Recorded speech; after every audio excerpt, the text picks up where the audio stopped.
I don't think so, man. They be improvising like shit. For the most part, it's like they know what to say if they worked there for a long time. Because I seen the shit when I was birthday. This when birthday I was is at for Texas you. Roadhouse. They did that shit. They singing on Happy Birthday, then they gave a yeehaw at the end and shit. Yeah, everybody know to do yeehaw and shit. Well, I mean, I was at Texas Roadhouse, so they gonna Yeah, that's what yeehaw. I'm saying. Yeah, that fit. Yeah. Texas Roadhouse. I get a yeehaw. It's time to go. I know, right? They say hit a yee, don't stick around for the high.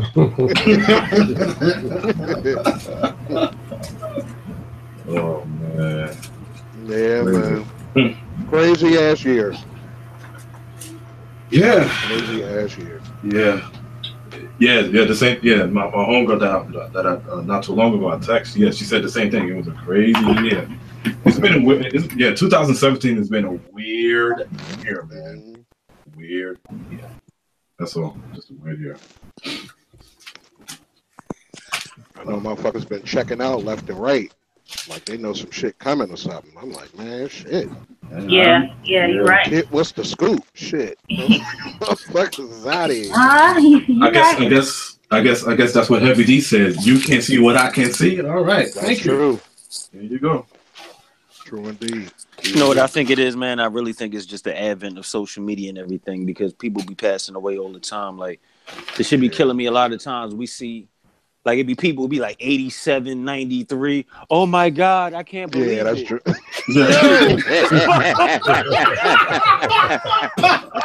Yo, 93. What you mean you can't believe so it? young. Right. You better start being a believer, nigga. It was his time. Outside of social media in real life, it's been, for me, I know it's been a lot of people. Same thing. Yeah, the same thing. Shit, you know what the crazy shit is, though? Like, if you think about it, I think black people as a whole, we probably lose more people than anyone just based off of health reasons and violence reasons. You know what I'm saying? Yeah. Like, it's always something with us black people, man. Like, we always losing somebody to something, no matter what the fuck it is. Yeah, this shit crazy. Yeah, it's crazy. Lately, it's been cancer for a lot of motherfuckers that's like young as shit. Mad. Yo, I just had a conversation at work the other day, and some people wasn't feeling me, but I was like, yo, if you think about it, people that's my age, when we were children, it seemed like all of these heart attacks, cancers, and different shit only affected old people. Now, this shit affecting people our age is much younger, yo. Motherfuckers are checking the fuck out. Yeah, but I say this though, my homegirl, she I think she had, I forgot, lymphoma, whatever you call it. She beat it. Oh yeah, okay. She beat it. She's in remission. She's good to go. She beat it. I'm like, good. That's a good thing. Man, I know my best friend and my nigga Krills in Commonwealth and shit. He you know, that's my brother and shit. He got stage 4 Hodgkin's lymphoma. He been fighting that shit the last 3 years. You know what I'm saying? Yeah. Damn. For 3 years? Yeah, I'm saying. I don't even be telling too many people this shit, but look, the tumor in his chest was so fucking big that the doctors pretty much refused to go in and try and remove it because they basically would have had to give this nigga like an autopsy. Like, that's how they would have cut it. They would have had to like basically peel his chest back like they do in autopsies to get at this shit. So he wouldn't have survived that. You know what I'm saying? Wow, that's crazy. That's crazy. Yeah, man. Chemo, radiation, all that shit. You met him, Mav. He was at the block party. Yeah, that's my nigga that came up from Philly and shit, was chilling with me. You never would have even known, though. Yeah, that's what lucky as hell, man. Yo, the tumor was pushing his heart to the right side of his body. Like, the doctors was basically like, yo, the ventricles was basically just holding on by a thread. Like, they was like, yo, you shouldn't even be alive right now, yo. Oh man, that's crazy. That's crazy. Man. We in the hospital room, like, you know what I'm saying? It's like, it's me, his girl, his parents and shit, the kids, everything. We looking like, what the fuck? They like, yo, we ain't never seen nothing like this. He gonna go down in the history books, blah, blah, blah. Like, yo, man, the wildest shit ever. Wow, that's crazy. Yep, like, fuck, you know what I mean? Like, tumor that big? Like, come on, yo. That shit was basically taking up his whole chest cavity and shit, pushing his heart to the side. Oh man, that's some sensitive shit. Yeah, that is definitely. Yeah, he been through some shit. These little mad spinal taps and shit, man. Like, yo, that's the worst pain of my life. Like, oh my god, yo. Wow, that's crazy, man. Yeah, man. Like this shit. And he younger than me. You know what I'm saying? Like this shit. Wow. Yo. Man. And there's always Damn, black bro. people, man. Like some type of wild ass cancer, some type of, you know what I mean? Whatever. Mhm. Disasters either only hit white trailer parks or fucking hood areas. Like, come on, man. Yo, you know what I'm saying? Like, goes And then they, Actually, you mental, know, you're right. goes to show No, you. but they mental, got all you're the right, checkers and man. shit in the hood though. that goes to show you it's in the food that we eat. Yeah, Yeah, I I was was about about to to say ask that it's question, checkers in yeah. the hood and Yep. cookout and all that other shit. Yeah. That's why you got to eat health, man. Hey, You got to eat healthy no mental. matter what. what up? Mental. The California wildfires disagree with your ass. They sure do. Man, but you know Right. what? I think they said this last one was actually started by somebody. Yeah. That's what Mhm. You a talking lot about of the- a lot you of talking a about lot the of the ones that's- California Jones be started by people on accident or on purpose. You talking about the most recent one, the one Yeah, in The LA? ones, Yeah. yeah, the ones that Yeah, the Look Thomas at that, fire. RTO. The Thomas fire was the Thomas fire was started by someone and whatnot. Yeah, that's what I thought, RTO. I Yeah. thought that shit was started. Yeah, RTO. Are you by it or you? Nah, Nah. that's the recent one's LA. The one I Yeah. had just Oh, passed. okay, gotcha. The one that I dealt with that was started by PG&E. A power line broke down while it was hella Right. windy. Oh, Yeah, see. gotcha. Okay, Put my gotcha. address down so you can Would send me you- your gear next time that happens, man.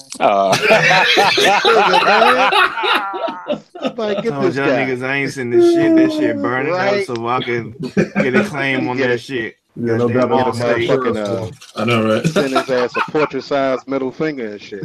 Yo, you know what? Speaking of which, look, I'm Niggas glad scammers. I'm glad niggas brought that up. Does everybody have actual? I know most of us have renters insurance, homeowners insurance, but do you actually have your music covered, like the value Yep. of all the shit y'all got? Yeah, I need to Actually, insure I my need shit. to. Yeah, tell you the truth, I need to look into that because I know they got DJ insurance and Mhm. the same thing, renters insurance. So I need to look into that for sure. If anybody I got has the shit for USAA, art, but not for music shit. But say it again, I mental. got it for like Say art. it again, mental. if anybody has USAA, they will do a separate insurance claim that will be a part of the rest of your shit. So like I got the renters homeowners insurance shit, but within that I have my music shit separate from that. So like if Okay. something just happens to my music shit in here, it's Yeah. covered without Yeah. my house being broken into. Yeah. You know what I'm saying? Okay. And if I go you are a overseas, hobbyist. look, if I go overseas and like say my laptop gets stolen or my fucking machine gets stolen, that shit is covered in a separate joint, which is part of my whole package. Right. Yeah. Okay. Oh, Okay. shit. Okay. So yeah, I y'all just gotta ask kind of about that. ask. Yeah, ask about Yeah, I'm that. gonna ask about that shit. Ryan Leslie should have had Ryan, that let's shit when use you that was. shit. Right? Yeah, exactly. Ryan was use that shit, man, for real. But you know what's funny? It took me getting my original laptop stolen in Africa, man. Like, yo, I had about 30,000 pictures on there from my 4 years of traveling, like all the 45 countries. I had all this shit me and my son been doing since he been born, all my music. Like, I lost everything, man, except this shit I was posting on Instagram and Facebook. Cause I'm one of them IT niggas that don't back shit up. You know what I'm saying? Like, came back and was like, man, let me tighten up my homeowners insurance, blah, blah, blah. And I would just happen to tell the chick on the phone, the USAA rep, I'm just telling her the story about what happened in Africa. She was like, well, you know, we have this insurance that had covered that. And if you would have had it, we would have just gave you a new one. I was like, oh my God. Wow. Damn. Like, well, bet, sign me up. Right? There you go. Like shit. Yeah, There you go. man, I took a major loss, yo. Like, oh my God. It's crazy. Yeah, niggas went right in my hotel room and then erased the fucking video footage from the security shit. The 2-hour window that I was out of the hotel just happened to be blurred the fuck out. Oh, well, we don't know what happened. Oh, word? You do not Okay. know what happened to your laptop. We do not know what happened to close to the TV. Right. Well, like, damn, I'm the only one with a key except y'all, and the damn That's an video inside footage is job. erased. Exactly. Yeah. Exactly. Inside job. You're Yeah. Nigerian? Yeah. Yo, I tore that room up, dog, like a little kid in the tantrum, man. I tried to break everything in that bitch. I would have too. I had to Yeah, took the man. iron board. I put this shit. Okay. Fuck. Now, the good shit is, you know, I was working for the State Department, so I was working out of the U.S. embassies in all of these countries. So I went to the embassy, basically reported the shit, told them what happened, told them where I went, blah, blah, blah. So when I got back, you know what I'm saying, my company gave me my money for everything that I lost, because I took a loss, like, on more than the laptop. It was other shit, but the laptop was basically the most important. You know what I mean? Because it was shit I couldn't get back. I could replace the clothes, the this, the that. Damn. They got me for a passport. Like, yo, Damn, man, they broke you down to your shit. like, nigga, this shit was wild, bro. Like, I couldn't even believe it, man. I broke down crying. Like, you know what I mean? It had to be an inside job, man. It had to be an inside job. I wear Versace everything. Like, man, my hat down to my socks. Man. Yeah, man. Like, I actually broke down and cried off of that shit. Like, damn, yo, my fucking laptop, man. Like, y'all could have left the hard drive and just took the rest of the laptop. Like, I bet you keys. Yeah, I bet you exactly. Keys off that motherfucker. Give him the old boy. Yeah, give him the old boy. Yeah, I bet you when they saw that laptop, they're like, oh, laptop, oh, me got a ticket. Oh, that's it, right? Yeah, man. Them niggas got me. Maputo, Mozambique, man. That was crazy. Oh my god, that place was beautiful too. Motherfucking Tulu off the come up. Hey, that Ray, place want to do that? Do that impersonation again, Ray? One.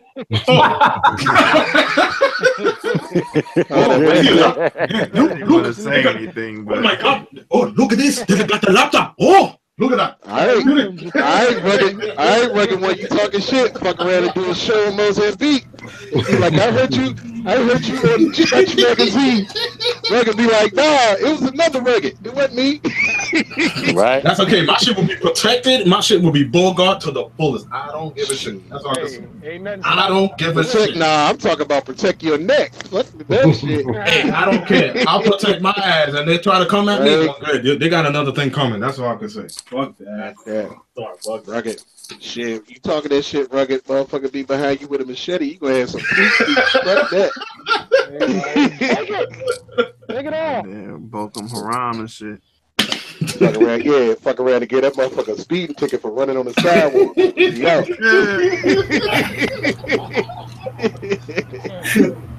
that man a citation. Does anybody listen to Ill Minds podcast? Nah. I didn't work for it. I did, yeah, but he was on Ustream. I was on limited internet. So, he got some good shit. His last one, he interviewed the music supervisor for Insecure. They were talking about how to get your music for people to music supervisors who do TV and worship. Okay. Real interesting content. When you guys get chance to take a listen to it. Yeah, okay, cool. All right, cool. I'll definitely check it out. Yo, speaking of podcasts, let's give it up for my nigga Joe Budden, securing the bag. What he I heard it wasn't $5 million. You heard it what? I heard that it wasn't $5 million. Yeah. No, it's not $5 million, but it's probably going to be at least a substantial 6 figures. You know what I'm saying? Just for doing what he do on a regular basis anyway. So what he get? What he doing? He doing the deal with Revolt. And so it's gonna be him and Charlemagne. Oh, okay. I don't know if it's gonna be him and Charlemagne. I think that was just a special, and that shit was actually dope. Yeah. That shit was actually dope. But yeah, he definitely. I like their dynamic. I like their dynamic a little bit better than him and Academics though. You know what though? The Academic shit was dope, man, and that was the best shit that ever happened to a nigga like Academics. Honestly, whatever show's created, he should bring on Academics. Me too. That's what I think. Because you need the cornball mentality on. Yeah, you definitely do, Gadget. Hold up, what? Hold up. You said you need the cornball mentality? Yep. Yeah, that's what he just said. It's a good ass contrast. Yeah. Oh shit. Okay. And you know what? I don't know if y'all seen, and I think we talked about it before. The week with Who Kid on it, that shit was trash, yo. The whole vibe was different, man. That shit was trash. But then they brought someone else on, then brought him back on again.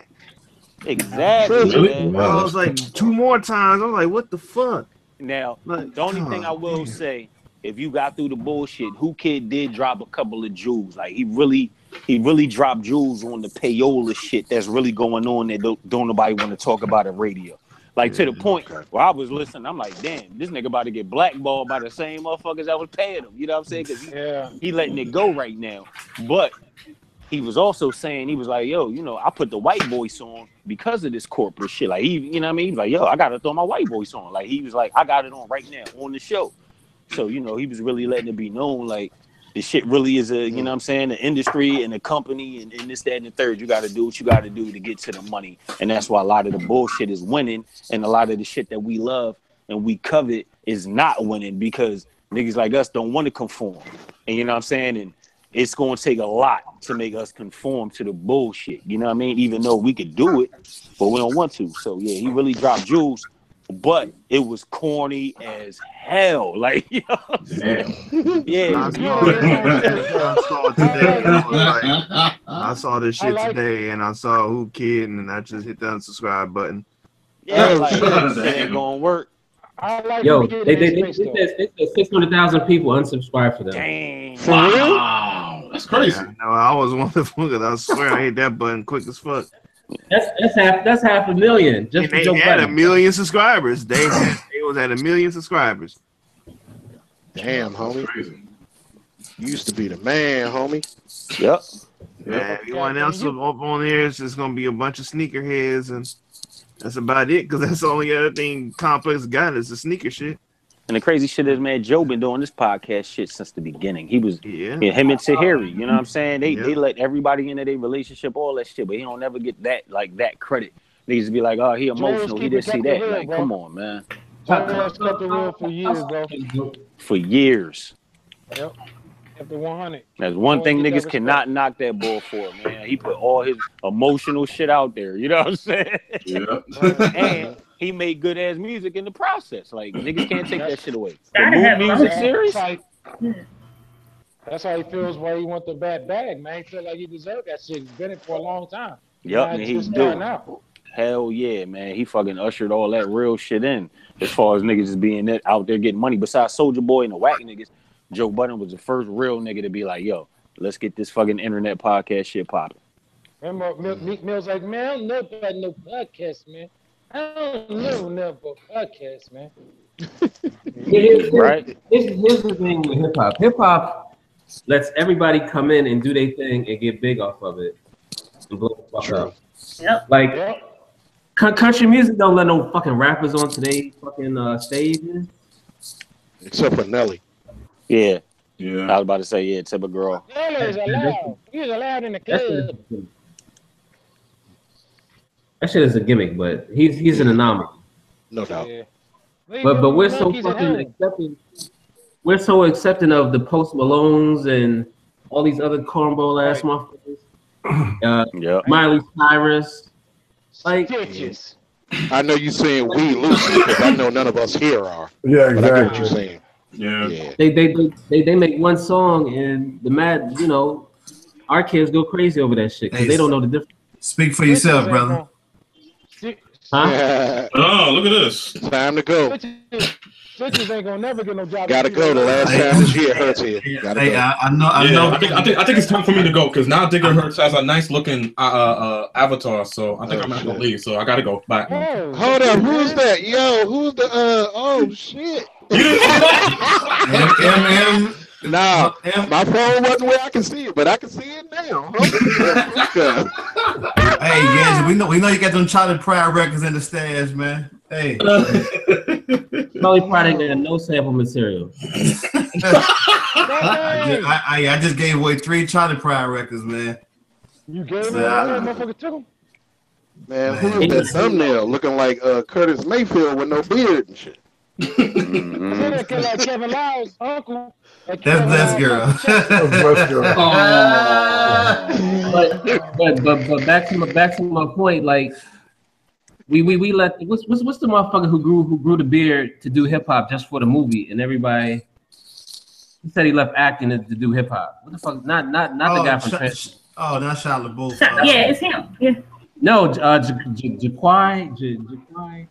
Joaquin Phoenix. Joaquin Phoenix. Oh yeah! Oh wow! I forgot about that dude. Wow.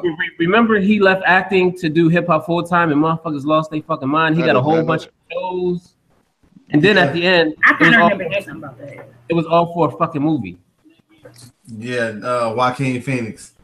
He played hip hop. Like I'm tired of motherfuckers playing us, man. What's the deal? What's the deal with Kaepernick? What's the story with that? What you mean? I've been hearing motherfuckers saying like basically he did it for the book deal. Yeah, which was weird. Yeah, I'm not buying that. Up if he get a book deal, that's doing too much. Yeah, I'm not buying it. That don't even make sense because a book way less. You don't destroy. You don't even know if you're gonna make that money from that book. He gave $1 million of his own dollars for a book. Yeah, you just ain't. Right. Yeah, you just ain't heard no more shit about it either, though. Hold up, who boycotts football to do a book? Hey, and for real, that's the point I'm trying to understand. I'm about to say he might have a lazy nigga. I'm about to say he might have good literary skills. Don't even throw that theory out there because it don't make no fucking sense. Ricky Williams boycotted football to smoke weed. Yeah, that's a smoke weed though. He had the Bomb Z. He didn't have that backyard boogie. He had that. Exactly. Yeah, exactly. Yeah. He had this shit everybody be hoping for. Every time they cop.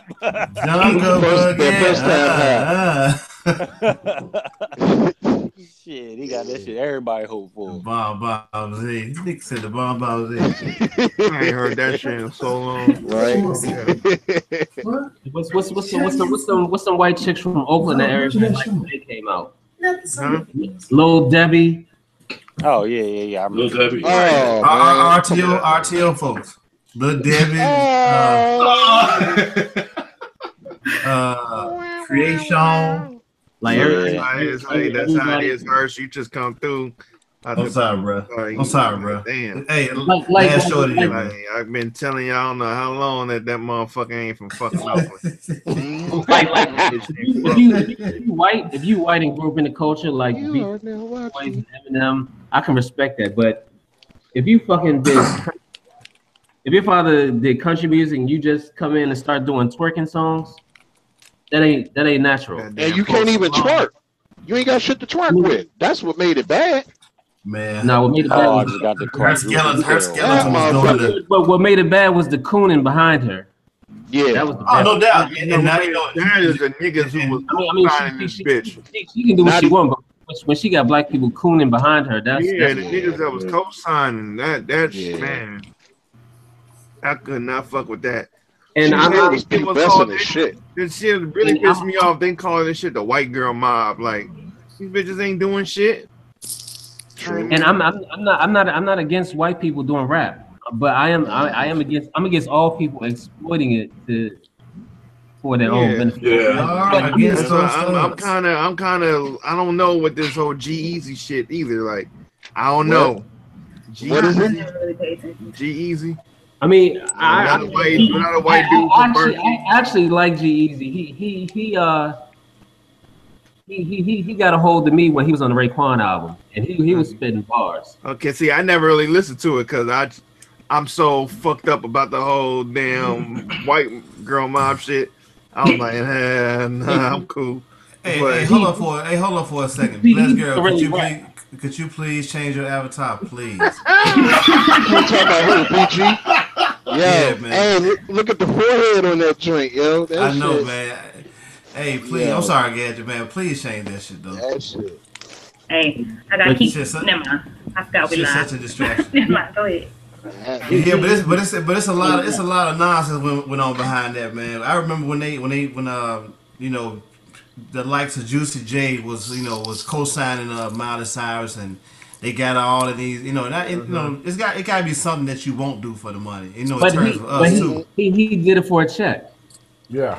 But that's what I'm saying though. It's got to be something that you won't do to explore the culture. You know what I'm saying? It's something you got to be able to be like, you know what, man, I'm good on Look at your boy Young Jock. You really think that this nigga put on a dress for the cash? Yeah. But But like I said, man, it's got to be something that we have to draw the line somewhere. Like it's got to be something that make you be like, you know what? Nah, I'm good on that, man. You know, because if you call yourself quote unquote chasing the bag or whatever, and you gotta exploit yourself and demean yourself just to get money. It's like, man, there ain't nothing that you won't do for it. Like, well, you might as well just think- okay. Yeah, but I mean, I'm about to say you like can't think that you really respect that out here though, doing that shit. Man, come on, I walk and punch that mother in the face, man. Like, I was looking at an interview with from Biggs from Rockefeller, and this was like maybe he was talking about going to he went to Jay. This was like a couple years ago. He went to Jay with somebody wanted him to do a show for $2 million, and Hov turned it down. Like everybody don't have a price tag. Like, I mean, maybe he would have did it if he wasn't Jay-Z of what he is now. Turning down $2 million, a lot of people can't do that. Yeah. Two million can change somebody's life. Ask the Black Eyed Peas. Yeah. Them niggas went from boom bap to fucking pop music in one album. Completely. Pretty well, much. two. Two, But yeah. but Will I Am still kept it hip hop throughout all of that Black Eyed Peas shit. This nigga was You coming can hear back. you can hear the elements in there. However, they were very poppy. Right? I'm talking Will I Am, like when he wasn't Black Eyed Peas during the whole Black Eyed Peas run. Oh. He was hip hop. Nigga, Yeah, he was hip hop. Did you see Will I Am when he was dressed in blackface? I did. and he already got a black face. Oh shit! Oh man. Damn. Come on, man. Right? Nigga out there with the mink socks on and doing the funky Y2 Yeah, black. Yeah. Hey, what I be Well, I wanting am, to man. get Fergie pregnant, man? Man, we could say the same thing about Andre 3000, and we love the fuck out of that. Well, he was wearing them I can't. I'm not gonna sit here in front. Andre was doing some real wild shit. Bixby. That's that Big Benjamin Gip. Bixby. Y'all see That- that shit Big Gip been wearing? That's that Baduism, man. Hey, Yep. what in Joy got the same thing, because Big Gip be on some wild shit too. Hey, but that's from your woman. That's not doing it for the money. That's your woman's influence.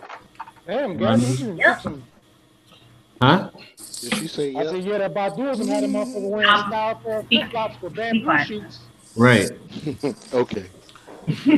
But where can I find me some of this Baduism? I think I don't want to know. That's all I can say. I don't want to know. Hey, shit, I do. Hey, I might, yeah. I ain't wild I about might it. touch the waters. Probably wide body would go for it, but hey. Hey, Big Hurts, you ever listen to Richard Pryor when he doing the black funeral? Yeah. He said, my father died fucking an 18-year-old woman. Yeah. He came and went at the same time. Hold on. Nobody cried at his funeral. They said, "Lucky motherfucker." Yeah. And know what? And nobody would fuck the woman for 2 years. They're like, nope, I don't want that pussy. I've never sat and watched the Richard Pryor comedy. My uncle used to play that for us all the time, man. He sneaky let me hear it. Hold on, BG. You said you never sat and listened to Nope. what Gadget just said is on Netflix right now. Wide body, you a bad father, wide body. I mean, I turned it on there, but I just never. I was looking at that picture. I'm like, yo, that looked just like me, man. That was crazy. Am I the father? They got Richard Pryor on Netflix. Huh? Richard Pryor's on Netflix. Yeah, that one special. BG, Oh, I will give you $20 if you take that thumbnail down right now. Please. Shit. Hey, her PayPal about to be jumping. Y'all better stop that shit. Who the fuck is Hey, that? man, them teeth Leslie looking like they about to Jones. slap the shit out of me. I'm telling you, man. Yeah. Yo, it's a good resemblance. You're like, God Got the damn. motherfucker clean on. That avatar look like that bro about to give me directions, man, to get to Nathan's or something. Motherfucker look like a Klingon without the veins in the forehead. And shit. Hey, All I see is a picture of BG. he got them extra. You read what she just said? Oh man.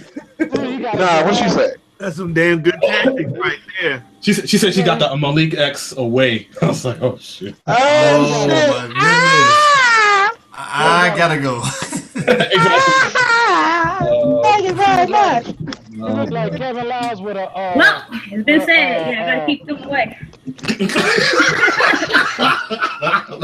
That's He look like Kevin Lyles with a. BG, you know you a mess. Trying to put that picture, get rid of Malik X. Thank you very much.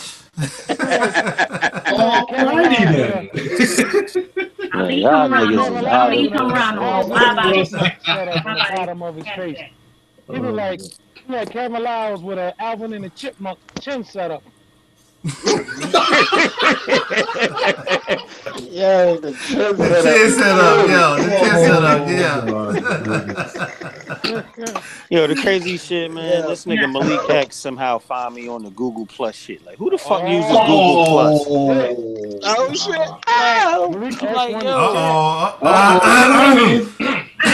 I haven't got a friend request on Google Plus in 5 years. It's fucking Malik X.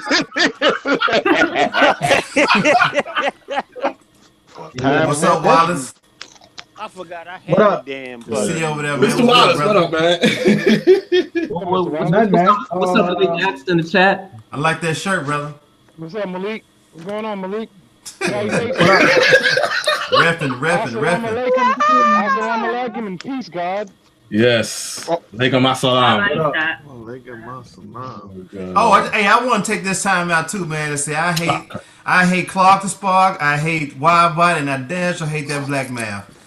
You don't hate me for shit. I ain't do nothing. Man, man, hey, I hate Gadget too, because he posed the Man, where the challenge fuck you get that shit from, man? Then I ain't even gonna post mine because you might hate that one too. Oh, bro, I'm flying to the DMV. If you put one up. I think I'm gonna pass on this one because I know everybody's gonna be dope, man. Hey, Big Hurst, that one sample challenge got me 30 new e-digging customers.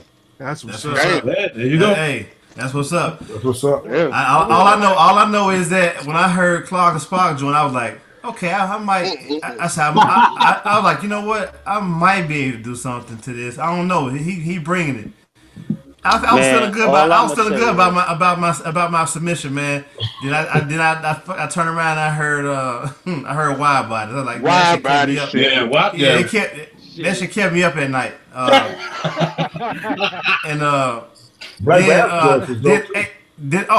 on, I'm not done. Then I see Black Man asking the question like, what flute challenge? Yeah, I saw that. 10 White and 10 White, tagged in a minute. And after that, I woke up, man. It was like this dude had 2 submissions. I was like, wait a minute, hold up. Then both of them was nice. I said, you know what, man? I'm about to start putting cases on all you bitches. Yeah, I'm gonna post another one tomorrow. Hell yeah. But I'll say this though, y'all. I mean, so lucky I was in New York. I didn't have my joint to do it, so that's why. I'm trying to dip it. I'm trying to dip it. No, BG, no, it ain't on vinyl. No. You lucky that Wi-Fi went out. Oh, should I play my song tonight or? Hey man, look, I'm not gonna talk to none of y'all till next year anyway, so it's all good. Hey, this dude actually called me today. He said, "Is this edigging.com?" I called you? Oh shit. I said, yeah. He said, I just subscribed. Where's the flute sample? I was like, damn. Hey, you know what though, Gadget? Hey, brother. All joking aside, that's dope, man. That is so dope, bro.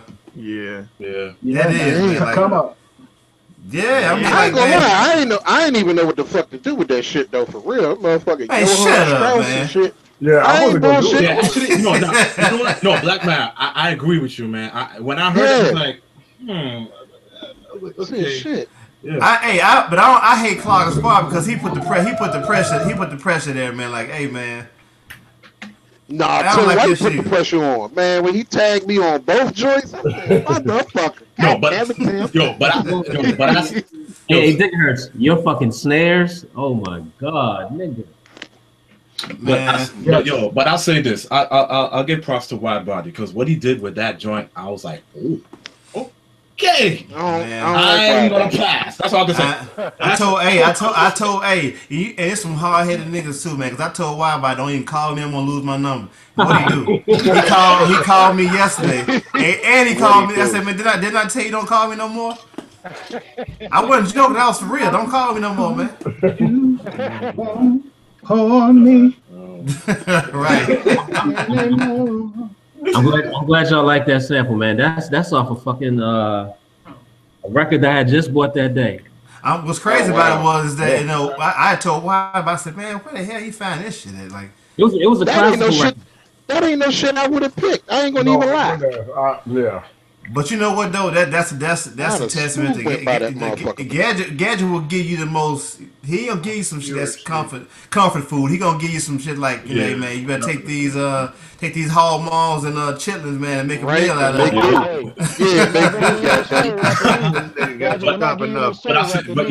But I say this though, I give shouts to Clark. I give shouts to Clark the Spark because he did the beat on the 3000, and I didn't even notice it. I looked at it and I was like, hey, this brother got a 3000? Yeah, you biased, man. You biased. Biased? No. Biased? Come on, man. Look. I'm biased too. When I saw him do it on 3000, I was like, motherfucker.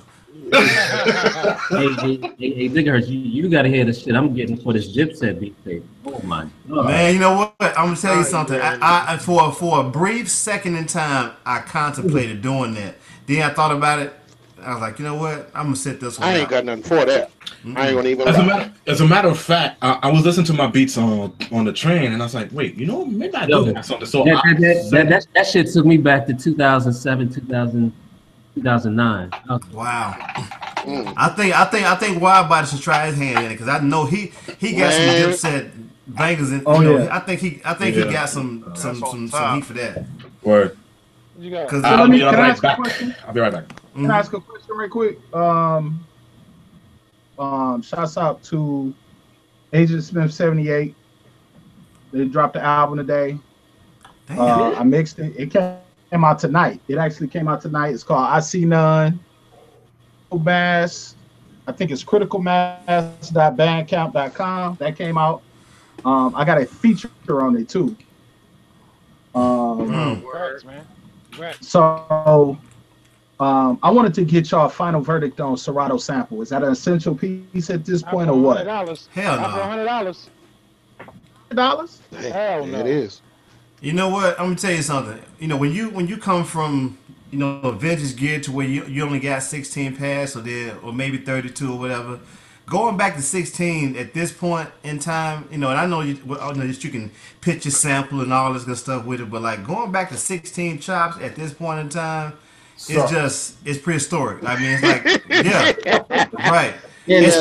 Especially when Cass is doing 64 chops here, 32 chops, 128 chops. And if you have the Ren or higher, it's going backwards because you can do the same shit with the Ren, even more shit. Right. But I guess the big shit was the pitching and time stretching of the samples. Work that out on machine yet. Right. I think 2.0 fixes that, right, Hertz? I think I'm gonna go ahead and do this 2.0 shit. I'm talking about for machine. They just got that update where you could do it. I wanted to know what the verdict was on it. I haven't been able to do it. On the videos that I've seen, I got 9 more beats to go, and then I'm gonna get 2.0. I'll be for the videos that I've seen, Machine, this whole time stretching thing on Machine, it looked like it's easier just to do the shit in contact. Okay. Damn. They ain't got And, plastic. and what's crazy about 2.0, man, I was able to do like some 4-part harmony in the 2.0 and was able to just time stretch it. Yeah, you know, you can do audio tracks and stuff. Oh, so you was singing and shit too? Yeah, and I was able to go in and, you know, take the sample and, you know, time stretch it. And, you know, everything was in sync when I, you know, did the vocals, but I was just messing around with the functions and stuff. Like, man, you know what? I don't even think I'm gonna open up Pro Tools no more. Hey, Wallace, probably don't have to. Yeah, it sounds like you don't need it. I mean, you explained it. Yeah. Wallace. But you know, like Serato, I mean, when I tried Serato, I thought it was dope for, you know, let's say if you're using it like in, let's say, FL Studio, it will be dope within that framework because, you know, but then again, you got Slice X and, you know, in that, so you still doing more than 16 chops in a Slice X. So shit, even on Reason, you can right. So I'm just trying to figure out in what you know where the lane is for it. What would you need it at? Because everything, like you just said, everything from Reason to FL, everybody's doing multiple chops in their software now.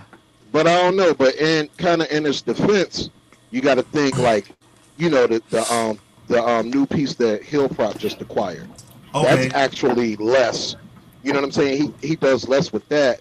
But sometimes out of less you get more because you take away.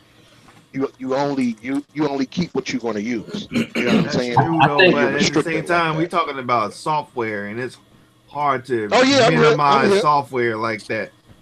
I think to me, I think the primary reason a lot of people like it is there's no thinking involved. The Serato sample picks the sample for you, so people just I'll go with that. That sounds good. It changed the key and shit. It changed the key for you too, right?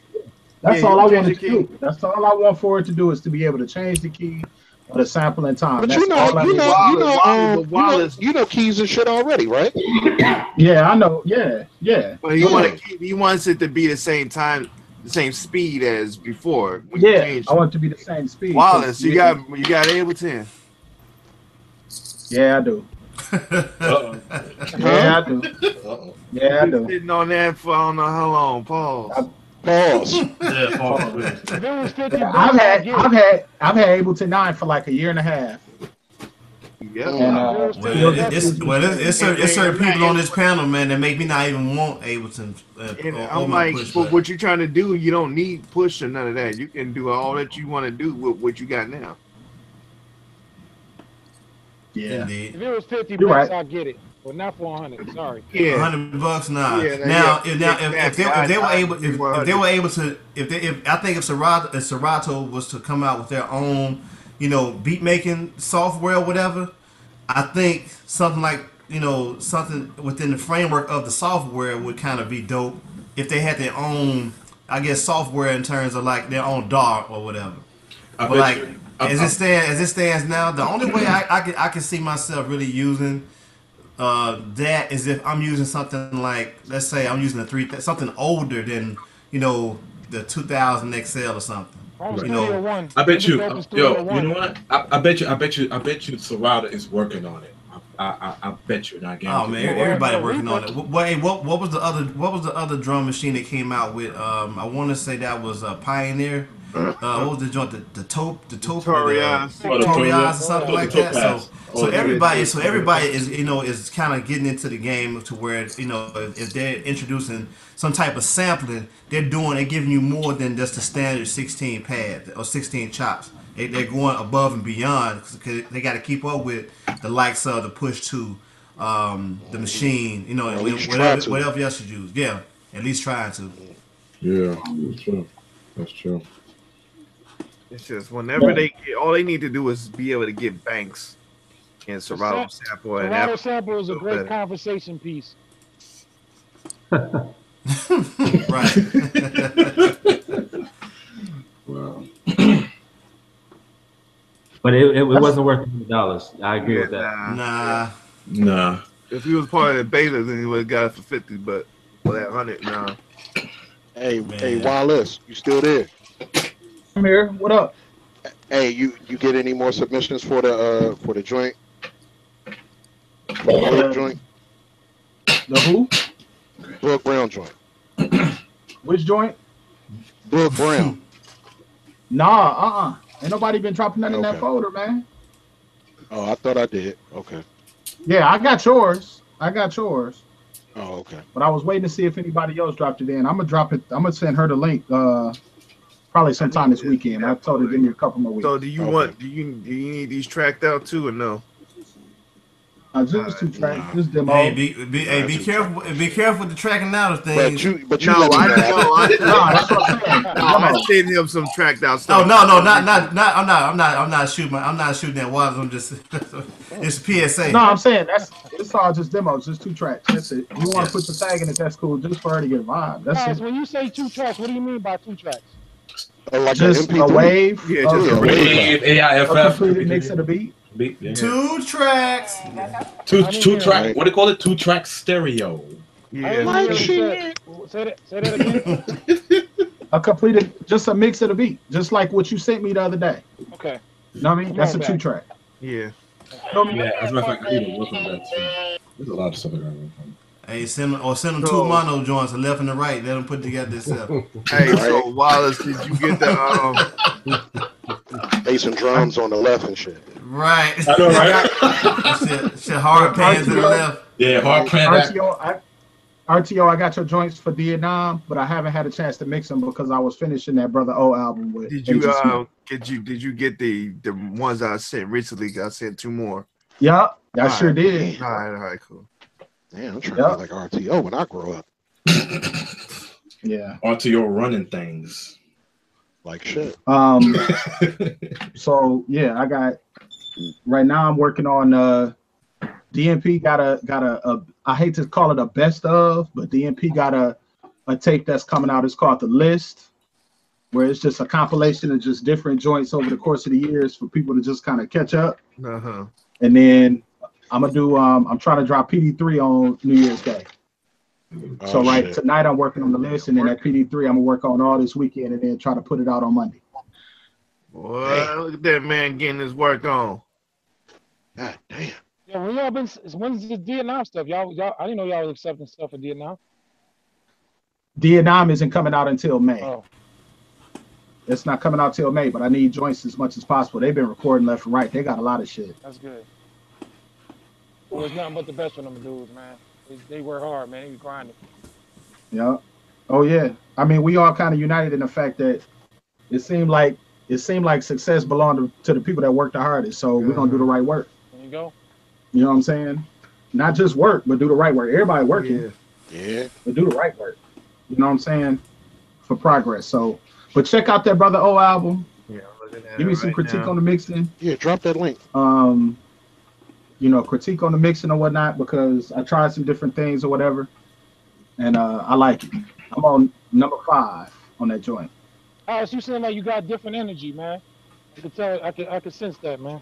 You do. I do. I mean, because I feel like things is kind of lining up. You know what I'm saying? I feel like everything is kind of the dominoes is falling in place. You know, so I'm good. What's up, man? I'm good. You know. Hey, Yeah. Is Locksmith from Oakland? Richmond. Mm-hmm. That motherfucker's dope. Man, Being for the dope. last 10, 12, 15 Thank you. years. Thank you. Thank you. Man, you. yeah, Thank you. man, yeah, Thank you. yeah. Man. Thank Look, you. hey, He put out Gaz, you know, He put out a Gaz, tweet out of it. you know Rain Man from Philly? Yeah. You know them niggas battled Hold about on. 12 years Yeah, ago? who? Rain Man from Philly. Rain Man. Nah.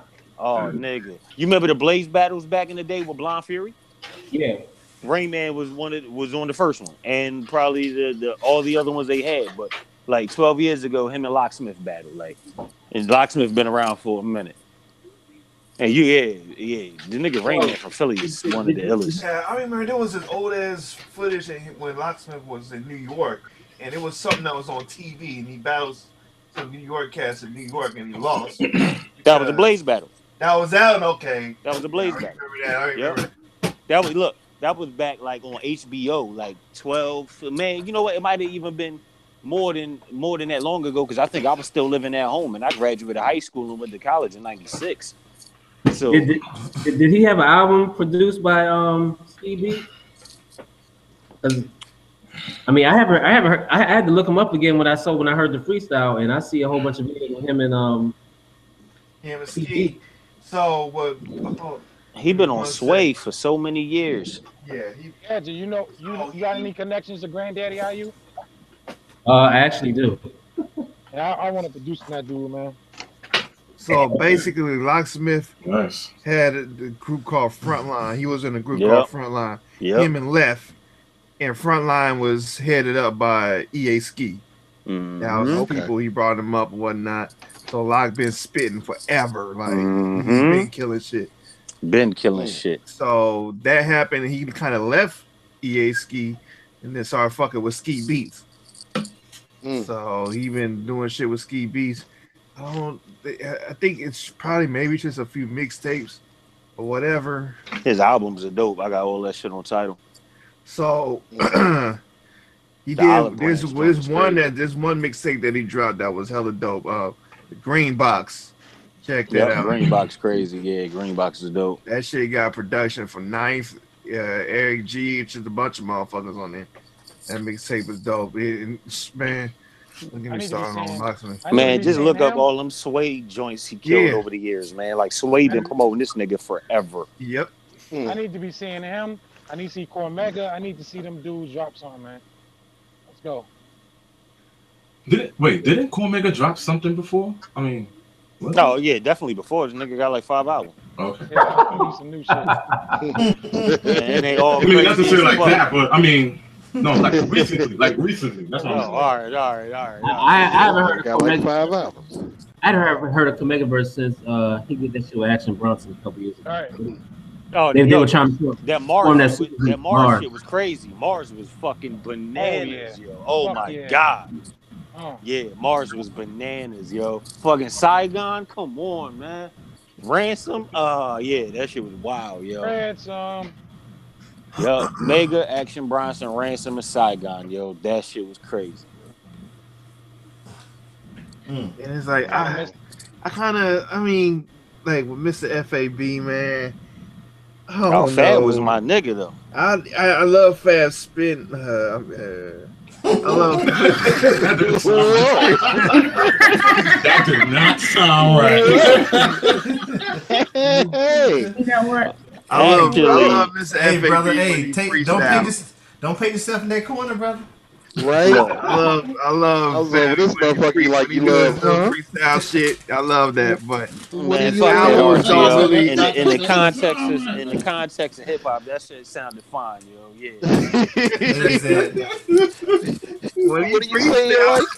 When he freestyle, it's all good. It's just I can't. I mean, Oh boy. I don't know. I just don't like the albums too much.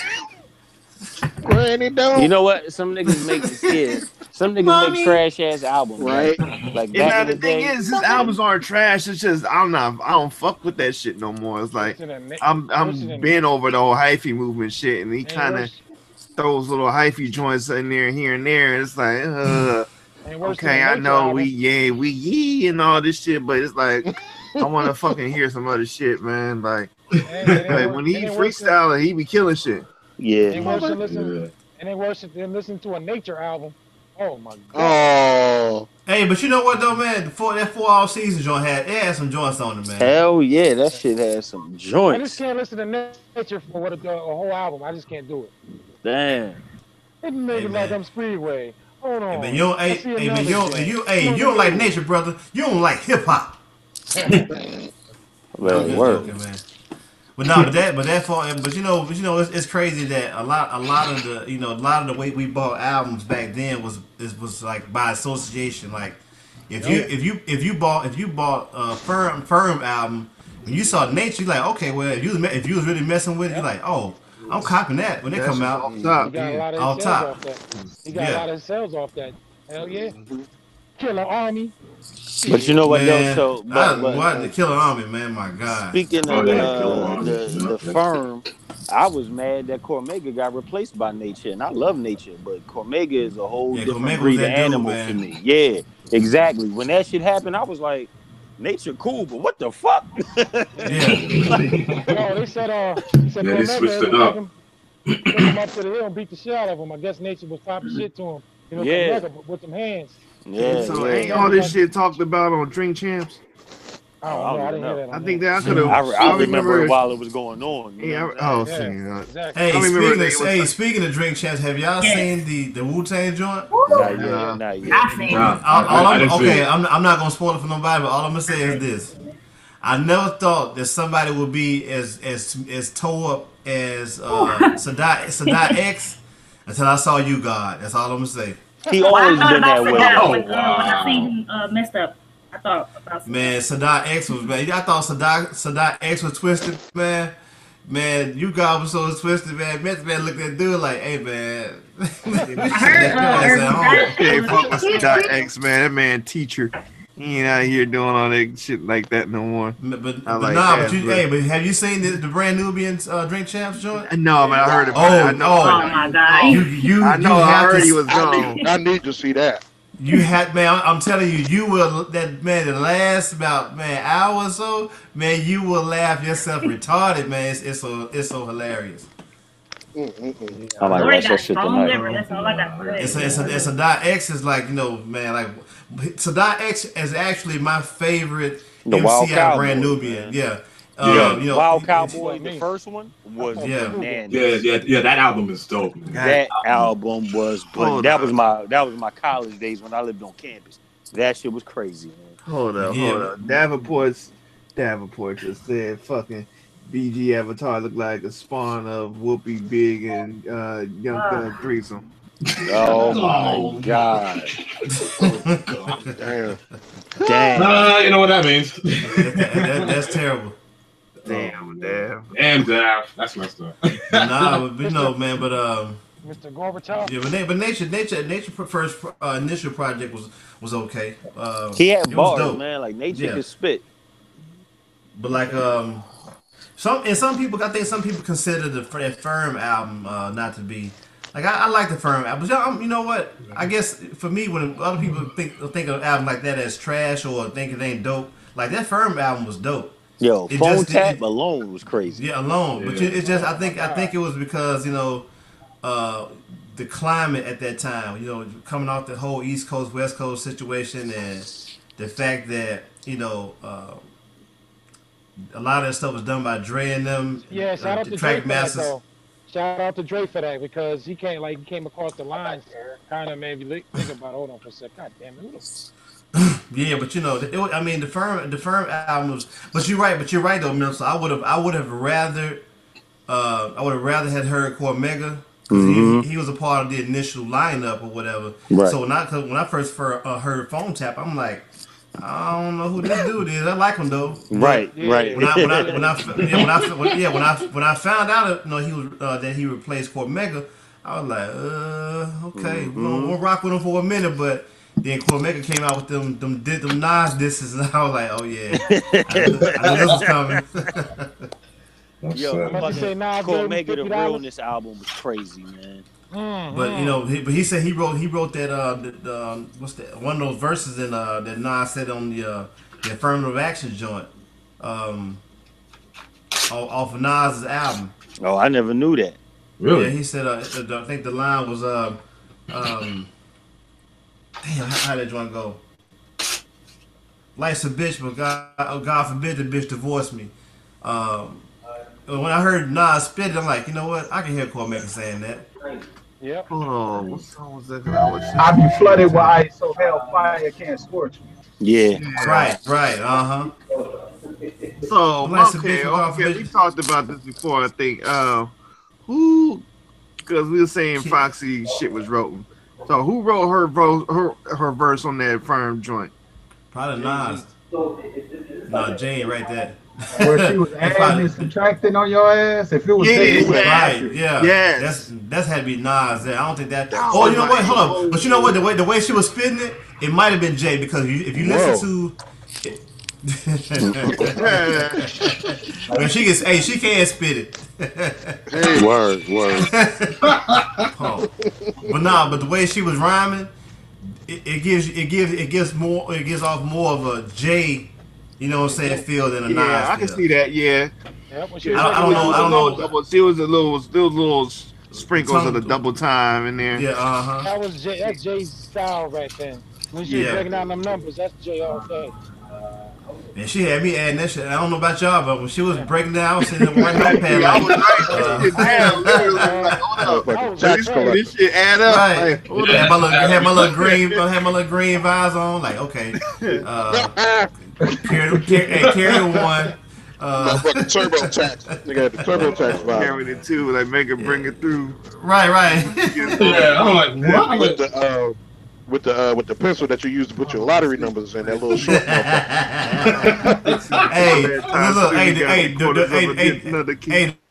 protractor. The little ass with a little motherfucking pencil on it. Oh yeah. It should have your hand all calloused up because you trying to write with it. Nigga pencil got pick 3 on the motherfucker. You want the double plate? Nah, you just want the regular Powerball. Motherfucking dollar box. That shit make me think about that Denzel meme, man. That motherfucking job. They had this shit with the Bluetooth behind the ear. That shit said dollar box, man. I was about to log off forever. Oh man, but I'm thinking like the more I'm thinking about it now, RTO. I'm thinking Jay might have wrote that. Yeah, right it sound. Yeah, now listening to the flow. Yeah, that sound like Jay. No question, but that's hard to do to write for somebody though. You gotta have. I don't know. You don't think so? Yeah, if you round them all. It's harder for the person that you're writing for to kind of get what you to rap it like you want. It's probably harder. It's probably harder to coach. It's probably harder to coach someone to say it the way that you want it to be said than it is for you to write for. But you know what? You know what though hurts? I don't know, because if you think about it, like all of our favorite verses, we probably be spitting that shit just as hard as who wrote it. You know what I'm saying? Like from the era that we from. So, right. You know, and that's just us as the fan, not the person that's around that person every day. Like, that's why I think, I don't know if any of you guys ever heard some of the Little Kim reference tracks that Big did, where he's talking about all that nasty, wild shit that he wrote for Kim. I ain't heard. Yo, that is some of the funniest shit ever, because it's Big spitting all them wild Little Kim verses. You know what I'm saying? Yeah, that'd be crazy to hear. Yo, I bet you everybody on this panel knows CeeLo's verse on Goodie Bag. Man, come on. Yeah. Oh, I can't Don't tell me he didn't write that. Yeah, exactly. No, that shit word for word to this day. Stop playing, man. I mean, use that shit when he be like, "Oh, I can't even stop." My nigga, right. My nigga, my L and Burpeak and man, I'm gonna tell you something. I used to listen to that shit. That was like my high school put the fire on that weed. Man, in the morning that was like my get up and get ready music for the morning. Goody Mom. And that Goody Bag song was like one of the main ones. Red Hots don't trip or bleed. Cause you know me. Left hand down, be funky, riding shotgun. Man, listen. Hey. Yo, when that nigga lost his leg, I was hurt, yo. Yeah, me too, man. Got my lips. I was hurt. Hey, right. Hey, but you know what? But yo, Cujo, he did, man. Yeah, but Cujo was the heart and soul of the good. I mean, I don't care how talented CeeLo is. Cujo Goody, man. He was the soul of that camp, bro. Like, but you know, they say that's where the name Goody Mob came from, because them niggas was giving out the goodie bags, like they was real hustlers and shit. Like they said Cujo was like really a block leader, like that nigga had the hood. But that was the original trap music though, Milton. Yeah, that was trap music. You know, when you talk about the trap and all that stuff. Listen, if you ain't heard Soul Food, listen to Soul Food all the way through, and it documents from beginning to end the perils of the trap. You know, Think about he talking about the garden. He in the garden holes in jail. His mama coming to bond him out. Yeah. The trap music is right there. So you know when we think about trap, we think about the modern way that it's shaped now. But like we were listening to trap music in '96, 20-something years ago. Yeah, you know what's funny? The first time I ever heard Goody Mob, this was probably about 1992, 93.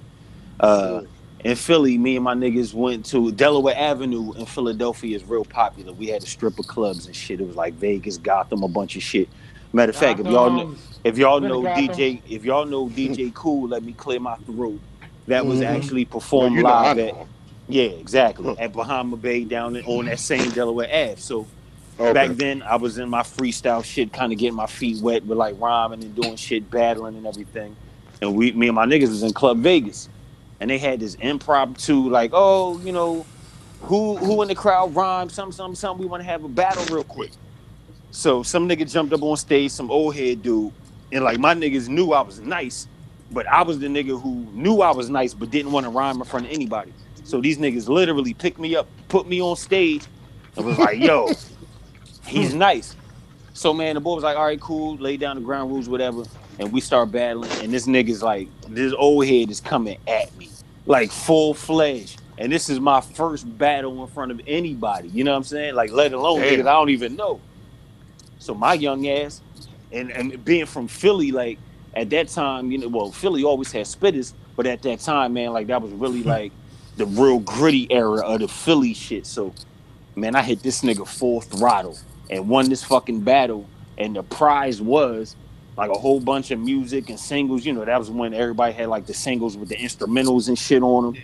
And the maxi singles. Exactly. So it happened to be the Goody Mob joint, who's at looking through my window. Oh shit. Okay. And I was like, cell therapy. So when we left the club, you know what I'm saying, threw that shit. My man had the Jet at the time, threw that shit in the CD player, tape deck, whatever we had.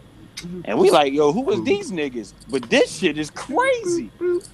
After that, went to the fucking record store, because that was before the internet, really. Went to the record store the next day, looking through the shit like, yo, I need this Goody Mob shit. Who was these niggas? And then found out they was part of Outkast and Dungeon Family. The Dungeon Family. And was blown like, oh my God. Like, that fucking Goody Mob shit changed us East Coast niggas' lives, yo. Like, first of all, was hey, bro, get a little more than 5 feet tall, but we can still, bro, nigga. I ain't scared.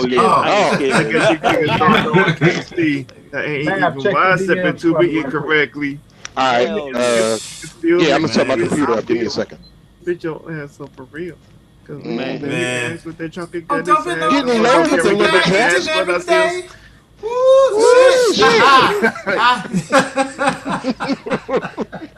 Hell yeah, man. I love. For real, I love that album. And what was out at the time, I think Busta first album was out. Prayer too.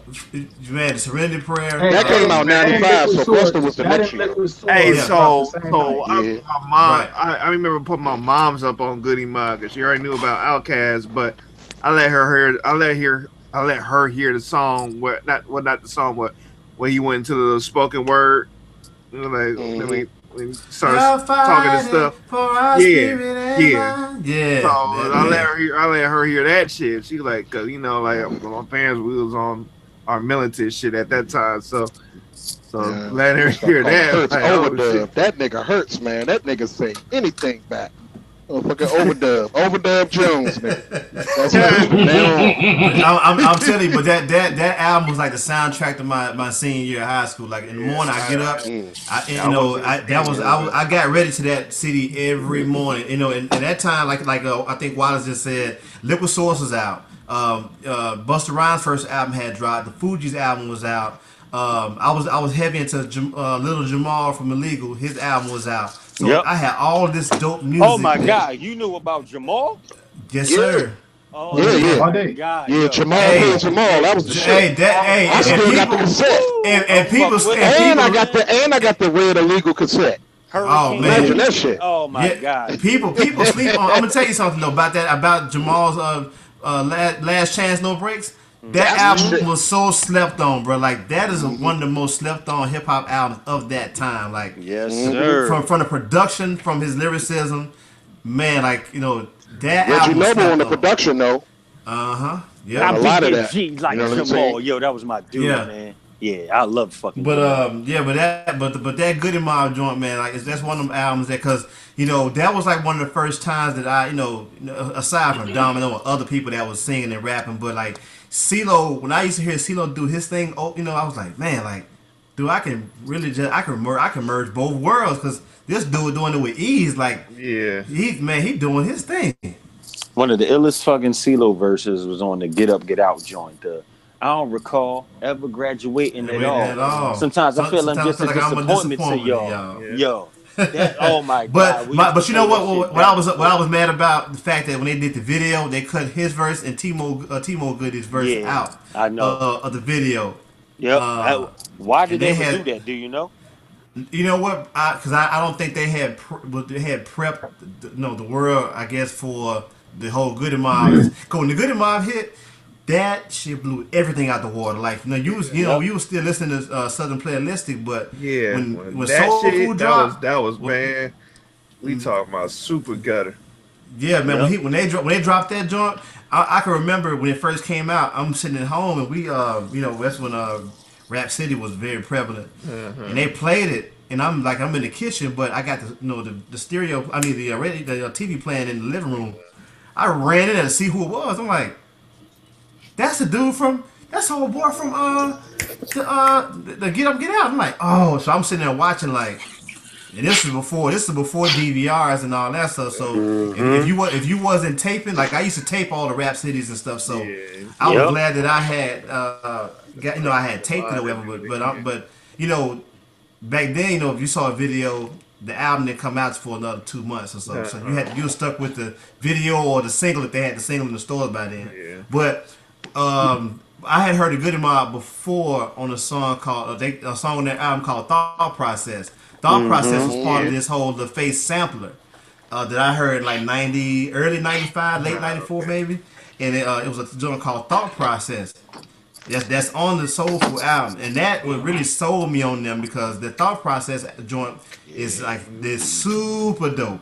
So, man, look. So my name, y'all know me as Mental to God, but my real name is Mental to Thought Process. So I was going by Mental before, and that song is where Mental to Thought Process came from. Like because I was already mental, but then you know what I'm saying. That song was dope. But it just made sense with my name. You know what I'm saying? And it was like, oh shit. Yeah. Breeze a Goody Mob and shit. Yeah.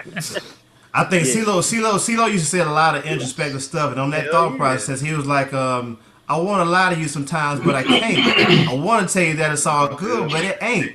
This niggas hurting and uncertain about if we gonna make it or not. That's why you got niggas feeling like they're coming up off a little dope they sold. You get some gold, we won't make it as a whole. Because without you, that'd be no me. Man, and I used to be like, man, they dropping some real, because they was on that Malachi Z. Jokes shit out the gate. Behold, White Horse, though, yep. And they would, and you can hear that all through there. Like, I'm a youngin' listening to it, but I'm like, man, these dudes, they saying something, man. Like, with all the crazy other stuff that I was listening to, they was really saying some like real thought provoking stuff, man. And see, that's what made growing up in Philly so dope, as far as like being raised around Muslims, 5%ers, Jewish people, Rastafarians, and then when we listen to Nas, Wu-Tang and shit, it was like, yo, all the 5% shit they was dropping and all the Islam shit that Nas was dropping, like, you know what I'm saying? So just how we could actually tie everything together to like our lives, no matter what you were listening to at the time. We had so much relatable shit. I was working at Puffer Reds in a town called Ypsilanti. What up? I know where that is. I was working in Puffer Reds. It's like the biggest record store out that way. It's close to Ann Arbor or whatever. And Goody Mob came and did an in-store, and I got a chance to meet him and kick it with him and play some of my primitive music when I was with a group called Phobia back in like '96. Sat in my old cocaine white LeSabre.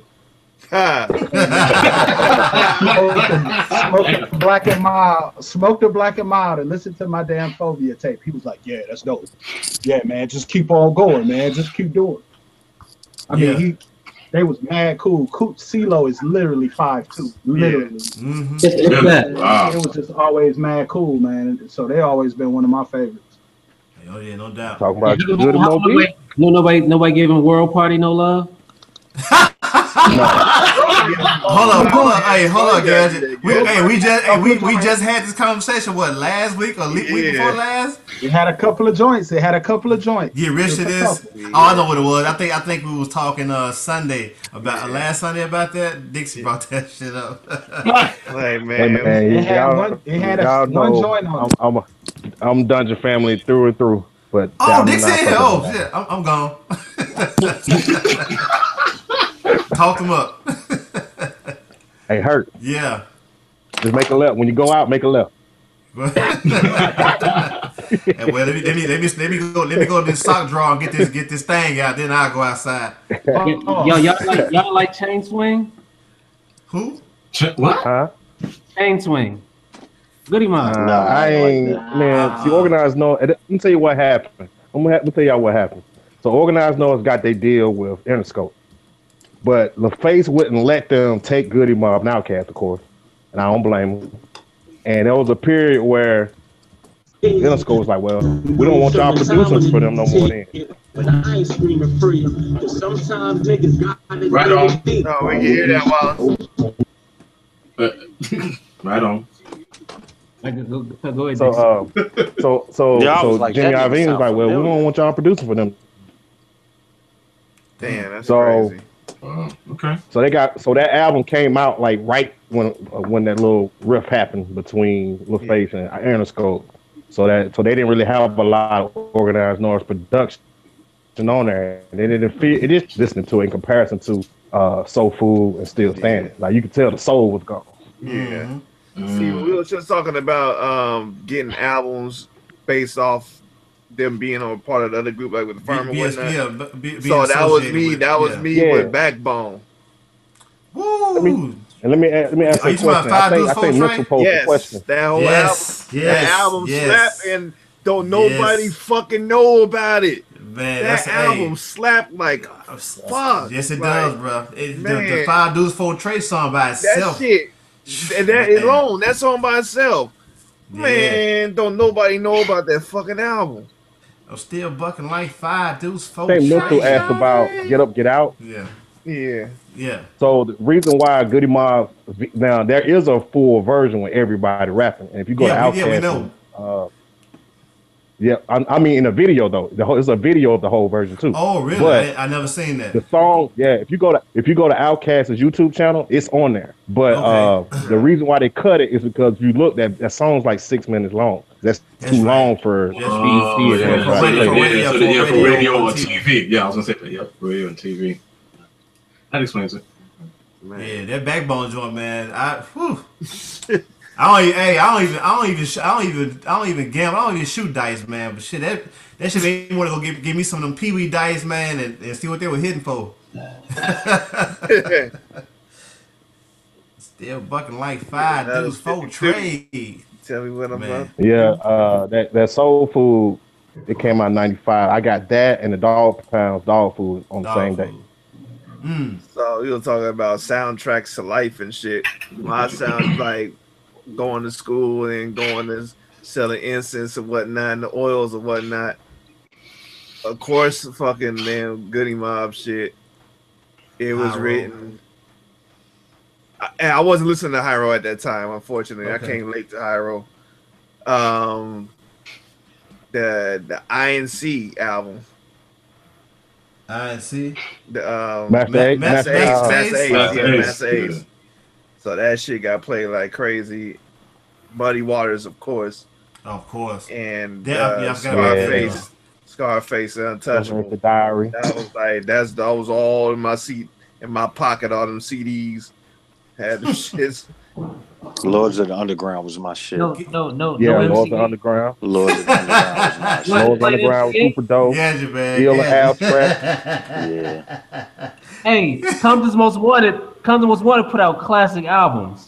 I Hey, know, what you but know? we're What talking you about know a certain- about Compton Most We're talking Wanted? about a Again? certain time Compton period. Most Wanted. I used to slap the fuck out of Compton's Most Wanted, but I'm talking about in certain time Compton frame. Most Wanted had a song that used to make me laugh every time I heard it. It was called "You Can Get the Duck Sick." Duck Sick. I knew he was gonna fucking say Yep, that. get the duck sick, yep. You can get the duck sick. So, Right. So, all right, so my whole introduction to bass was from the song "In Too Deep." No, I If think a you lot know of that people song, do. Yeah. that shit slapped like a motherfucking. And I heard this Now, one are dude. you talking about In Too Deep, the White Boys? No, I'm talking about them too, but Back to the hotel. song just Yeah, to Back to the love. Hotel That, was my yeah, shit. now that song slapped too. Yeah, That was but my I'm joint. yeah, but on Compton's Most Wanted, there's a song called "In Too Deep," Okay. and it was with him and Scarface, and that's the first time I ever heard 15s being played and all that, and Right. that shit, bah, bah, bah, bah, bah, bah, bah, bah, boom, boom. I was like, what the fuck? I feel this shit in my chest and everything. Mind completely blown. Fell in love with bass ever since then. So yeah, I got history. Yeah. Damn, Compton's Most Wanted. Yeah, I remember around the same time, In Too Deep had that sample, and then Ted sample on Rump Shaker.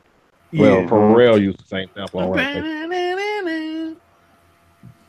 Yeah, the In Too Deep shit was The It's better. Deep joint, but that man, I love Yeah, how they it was better. added It the was more guitars. true. The guitars in that fucking Drive song By was the sick though.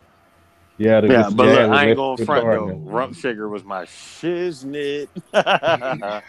Hey, I was like 13. It was mine too. Yo, hell Hey, yeah, yo. it hurts. It hurts. It hurts. Person, Yeah. Hey, the Person dude, across what's his name? Taylor? Was he from Memphis? Tila. Tila. Tila. Yo, Tila was the truth, Yeah, nigga. he I from like. I That like. was a dope album. Fucking Suave House. yeah Tila from White. He from Black Haven.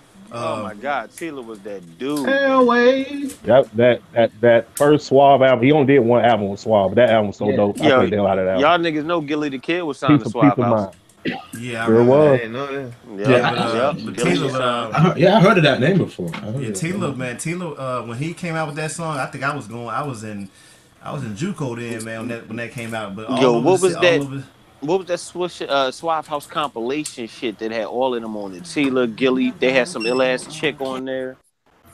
Yeah, her name was Nola, I think. Yeah, I know what you're talking something about, like but I that. don't Yeah, remember, yo, that compilation was so ill. I was in the yeah. Navy in Denver at that time, like 1990. And I don't see why more people didn't mess with him. That dude had some dope ass beats, man. T Mix, he produced all them damn albums by himself. Man, like we got Tila because short fuck with them a lot. Yeah, but I'm gonna tell you though, man. Like Tila was that dude around here, man, and he got his deal through Suave House because of Ball and G, and because Tila's from he used to be them dudes. I'm gonna tell you, like them dudes royalty around here. Like Ball and G, they royalty around here. You know. Shit, not just around there, the whole South. yeah, but you know, them dudes gave birth to a lot of people. Like, you know, we talk about not just here in Memphis, but like you look at people like Luda, you look at people like T.I. look at people like T.I. But you know what's crazy about that too? You know, it's a guy we have here locally.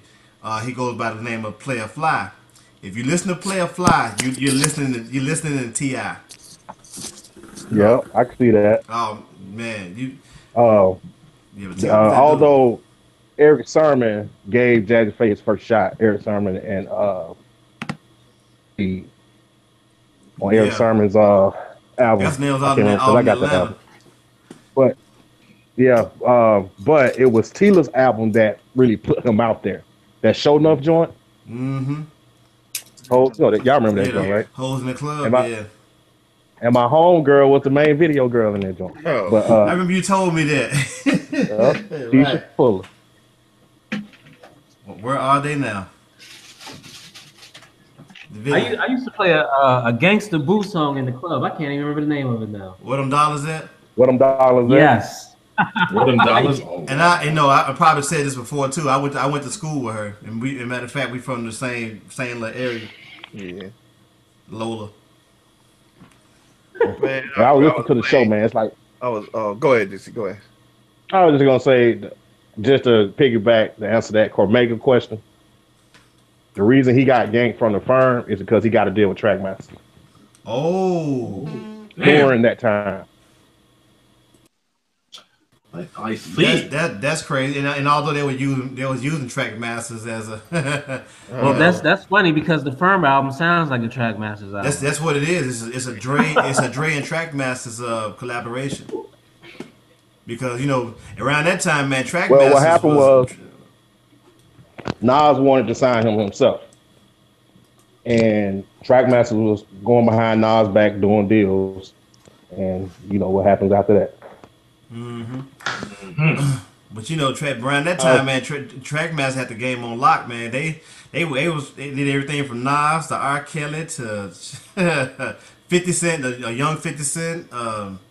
They had the game on lock though. Production wise, they was doing everybody album. It seemed like. They had J-Lo. Speaking of R. Kelly. Yeah. Speaking of R. Kelly, I was listening to Pandora at work, right? You know how they fucking just play songs and shit, right? So this fucking song came on, and I remember the song. It was R. Kelly, Noriega, Jay-Z, Cameron, and somebody. It was on that. It was on that double CD, the R, I think it was called. Yeah. You know what? Was my shit. I was just listening to this. I remember this. Yeah, this R. Kelly, man. That's all. It's all. That album, that's probably one of my favorite R. Kelly albums. It was. The double album joint. Who was on that album? I used to listen to that one. They had a joint. He had a joint with Crucial Conflict on there, Ghetto Queen, and man, the single was Home singles. Yeah, Home Alone with Keith Murray. Yeah, Home Alone was this shit. The one with Nas was on there. Oh, We Ride, Dixie. yeah, that's right. One with actually, I think the lead. No, it was the album before that. That lead single, not the lead. The second single on the previous album was for Bobby Brown. Bobby Brown didn't want it. R. Kelly fucking sold gazillion records off that shit. Question: hey, who fucked with that damn Kisser song that Nas had with R. Kelly? It was better than the Nas Genuine shit. Genuine. He was like, Hey, let me say this.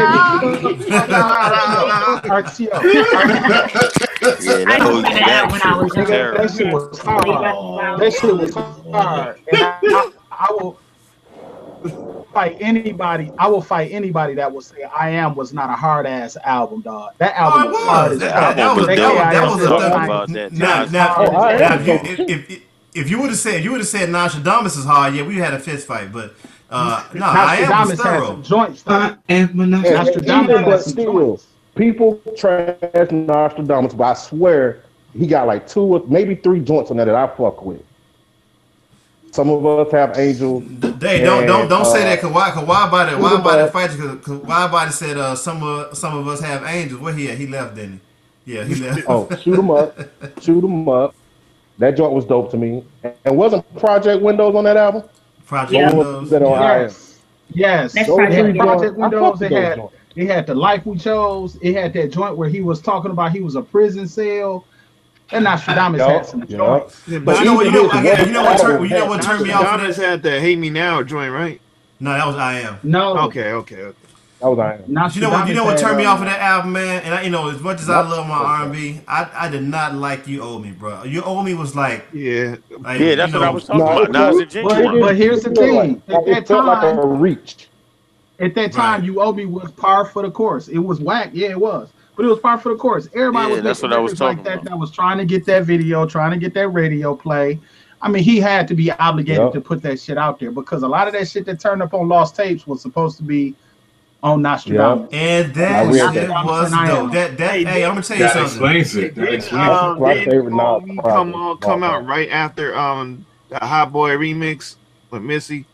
when he had that little verse on there. I think the Genuine joint came before the Hot Boys remix, the Missy joint. If I might have my. I remember that's when we really started seeing commercial Nas from that Hot Boy remix, and I like that shit, to be honest. Yeah, but his verse on Hot Boy was dope though. Yeah. Oh, I am. Okay. Oh, I was about to Right on. Oh, I am. I love the joint with him and Scarface, Favor for a Favor. That was my shit. Oh yeah. Oh, Okay. Hey, the hardest R. Kelly Girlfriend remix with B2K is hard as fuck. No. No? I'm gonna say Twister So Sexy. That beat was crazy. No, I said hard. Yeah. Oh, my bad. I don't even remember that joint. Me neither. Hey man. No. You said the most horrible. You said the most horrible. I thought you said. I thought you said horrible. Nah, cause if you want to say horrible, I think the most horrible song, the Gigolo joint. Oh my god, That was my joint. I'm a gigolo making lots of dough. Hey, like, when B2K, I'm not gonna diss. Look, check it. I'm not gonna diss B2K because they obviously work for me. But whenever they used to come on 106, that's when I want to take my bathroom breaks and shit. Well, she took a lot of bathroom breaks because they stayed on fucking 106 and I'm a gigolo. They weren't for me. They were for my little cousin. You know. Man. Wow. But I don't know though, man, because that Omarion joint when he went solo, the Touch joint, that Neptune joint, I used to be like, man. I like that song for some reason, man. I like that. Hey, I like that song too. I ain't even gonna front that. That song dope. Look. Check it out. I'm gonna admit to this right here. I'm gonna tell you. You said Neptune during that era. The joint that they had that I really liked was that Ray J joint. Wait a minute. Wait a minute. Yeah, I should fuck with that. Hey Dixie. Wait a minute. One of those joints that you hope they play in the club when you walking in. Randy brother. Ta-da! Watch out now. Right. It's the little one, and I'm not. Bow Wow, yeah. But Neptune, man, I can remember the first time that I heard them. I bought Nori's solo album, his initial solo album, and they were all over that album. And I was like, man, I don't know who did the first production time you on this. heard them officially. Okay, what album is this? It's not the because I heard Rumshaker before, but you know. They also did SWV's remix. Right here. Yeah, right here. Yeah, so what I formally talking about, because I'm thinking of Melvin Flint, the Hustler one. No. That's not that one. That's the one. We talking about niggas on the run eating joint. Nori. The joint, man, I'm gonna tell you something. That album, and they don't. When you think about the Neptune, we know they're super successful now, but man, like the stuff they were doing on Nori's first album, like man, like it was just wild. It was just high energy wildness, and it wasn't anything reflective of like what you used to coming from like a New York dude or especially a Queens dude. And them dude, they laced him for that first album, man. Like they really laced him. I was cool with it, but I'm gonna tell you when I really like, you know what, I like this sound. It's when they did the Mace joint. Why you looking at me? Why you looking at me? That's what hooked me to them. Yeah. I was like, okay, I can get with it. I even like the fucking Kelly's joint. Yeah. I hate you so much right now. Album, the Kaleidoscope album. My ear wasn't ready for that when it first came out. It was different. Because she was hollering a lot. I ain't gonna front. It was different, but I like that shit. But I think the first time you actually hear Pharrell, I was just gonna say first time you actually hear Pharrell is on when he's saying the SWV shit. S double U yeah. Now that you say that, now that it's clear. But I think one of my favorite Neptune joints was "Don't This Shit Make My People Wanna." Yeah. Classic of RCA. Man, listen. Man, I was in college at the time. That shit was out. And we was passing the when you hear Buster say that shit, man, some shit finna get towed up. Yeah. video. I think you know, Sharito, that explains why. It was that explains why that one gets more play than the Knox version. Now, Yeah. one of the Southern brothers on the chat on the group.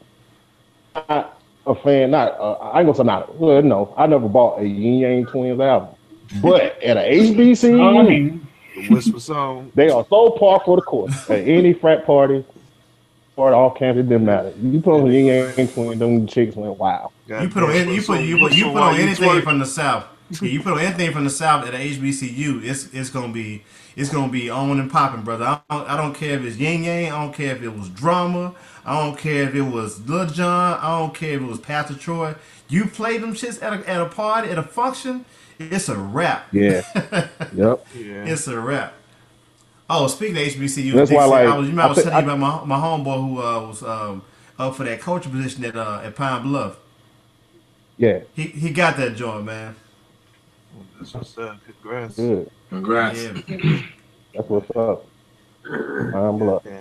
I think the whole Neptunes thing was a perfect succession too. The whole Timberland shit, because we was getting all them kind of spacey, tripped out beats and videos and shit. And then here they come with these different style beats, but the shit was still knocking. So. You know, it's kind of like Redman said. To me, them niggas were the heroes of the weirdo. Wow. But it was dope. But you know, it was like, you know, we're in a dope way though. You know what I'm saying? Like, they definitely made their mark. They made their mark. They really stand up. Well, yeah. What up, Dixie? To down 9-0-0 for the hero of the weirdo. VA, man. Stamped on it. There's something in the water in Virginia. Yeah, man. What you mean? Is. Look at this nigga. Hey, for the whole not even for the Philly people, but DJ Ski's from Philly, right? Who? DJ Ski. That DJ, the white dude. Wait, you talking about Jay Ski? I don't know. Jay Ski. The white dudes be having these videos. And shit. Yeah, Jay He's from Philly. You from Philly, right? Yeah, he's from Philly. All right, cause my cousin, I remember, cause like I say, my family's from Philly. So my cousin had these old mixtapes or whatnot, and he was like DJ Ski whatever. And they play some Wu-Tang or they play some fucking. I heard that the Funk Doctor, was it Funk Doctor Spock shit with him and Method Man, kind of like that How High part 2, up to the sky kind of remix though. Yeah, this funky ass. Oh yeah, the remix to How High. Yeah. No, the original mix. Yeah, those original. The original mix of How High. Okay. That's the vinyl had album. Right. So the one you hear, the one you hear to see on the video, that's the remix. That's the Eric Sermon remix to How High. So yeah, I heard that shit on there. Old Mobb Deep shit. Like it was a bunch of shit that I haven't heard. But around that time you had to get you a Ron G tape though, man. See, I didn't know this was my cousin had it. So or Green Lantern. I was just up in this I was up in his shoebox full of cassette tapes just listening to shit. Yeah, you had to get you a shoebox, man. Funny y'all mentioning that because I listened to the show soundtrack today, man. That was a dope ass soundtrack, man. It was. So much dope stuff came out because there was so many documentaries and stuff that was popping up here and here. Rhyme and Reason, the show. Yeah. You know, you had all kind of documentaries that was just popping up out of nowhere, man. And that kind of kept you, especially if you lived in the South, it kind of kept you in tune with what was going on, you know. Rhyme and Reason. Rhyme and Reason had my favorite Started by Nature joint on there. Had Crazy. No. Craziest was New Jersey Drive soundtrack. New Jersey Drive. Rhyme and Reason had Masterpiece shit on there, but it had that Dog Pound and Mac 10 joint. I used to love that. I forgot what it's called. I felt happy when I saw goddamn Loonies on that shit. Yeah, Loonies. 9-5, bitch. Loonies.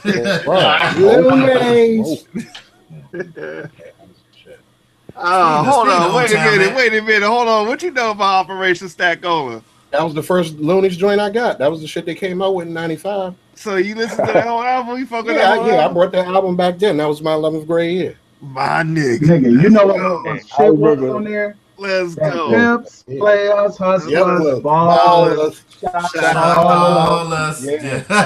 It ain't easy. Hey, but what about fucking that was Mike Dean, though. That was Mike Dean doing that shit. Mike Dean. Yes, Mike Dean was killing that shit, man. Mike Dean is weird as shit. Y'all ever listen to a Mike Dean interview? No. Yes. I never had. Man, he got weird. He be high. He be high. Okay, so we going there. Wallace, I already know Wallace know about the goddamn the albulation. You gotta know about albulation. Yeah, the double disc that Young Mouth came out. Oh yeah, for sure. I ain't never heard of that shit. Yeah, the Rap-A-Lot albulation. That was his Rap-A-Lot debut. That's when he was feuding. That's when he was feuding with No Limit. Yeah. Cause I fuck with Yuck Mouth. That's that third Looney's. That's the song that got no, I'm thinking of Looney's album. I'm talking about You Got Me Funkin' Over Nothing. That's when they was beefing with Too Short and they broke it up. They fixed it. Okay. The album I'm talking about had the song the Pac We Still Ballin' song on there. Yeah. Yeah, that was on Young Mouth's Rap-A-Lot debut. Yeah, the albulation. Yuck Mouth. They had the old Godzilla shit and the damn Rolex rules and all that shit. It was some crazy ass beats and like 80% of them was Mike Dean and he killed them shits. Yeah, because Mike Dean was the in-house producer at that time at Rap-A-Lot. Mike Dean has been around the world with this production shit. Hell yeah. Hell yeah. He went from Scarface to fucking Kanye to whoever else. Panda. Shit, but before that. Panda. He co-produced Panda. Mike Dean and N.O. Joe, you know, they like co-produced the album. And that album was the first time I heard pizzicato strings used on a rap album before. It sounds real eerie, you know, back then listening to it, like, damn, they put fucking what that sound is, but that shit sounds eerie as fuck. But they was on that shit way back then in '94. Hey, there was a song that had pizzicatos and well, you said Drag On. Drag On had a song like that. You don't fuck. You don't. That's late '90s. No, I'm thinking of Okay. I'm thinking of fuck God damn it, Dixie. What's the name? My fault. Dixie. What's the dude on No Limit that died? Mac? No, Mr. Magic. Mr. Magic. No. He had the song Give It to Him. The album name was Give It to Him. Soulja Slim? Yeah. You know that song, If You Really, Really Want It. Yeah, but that was later. Yeah, true. Okay. Yeah, that was later. See, Scarface, that was '94 when The Diary came out. So when they did it, then Pac did it all throughout Machiavelli, then everybody started using them shit. No, I go.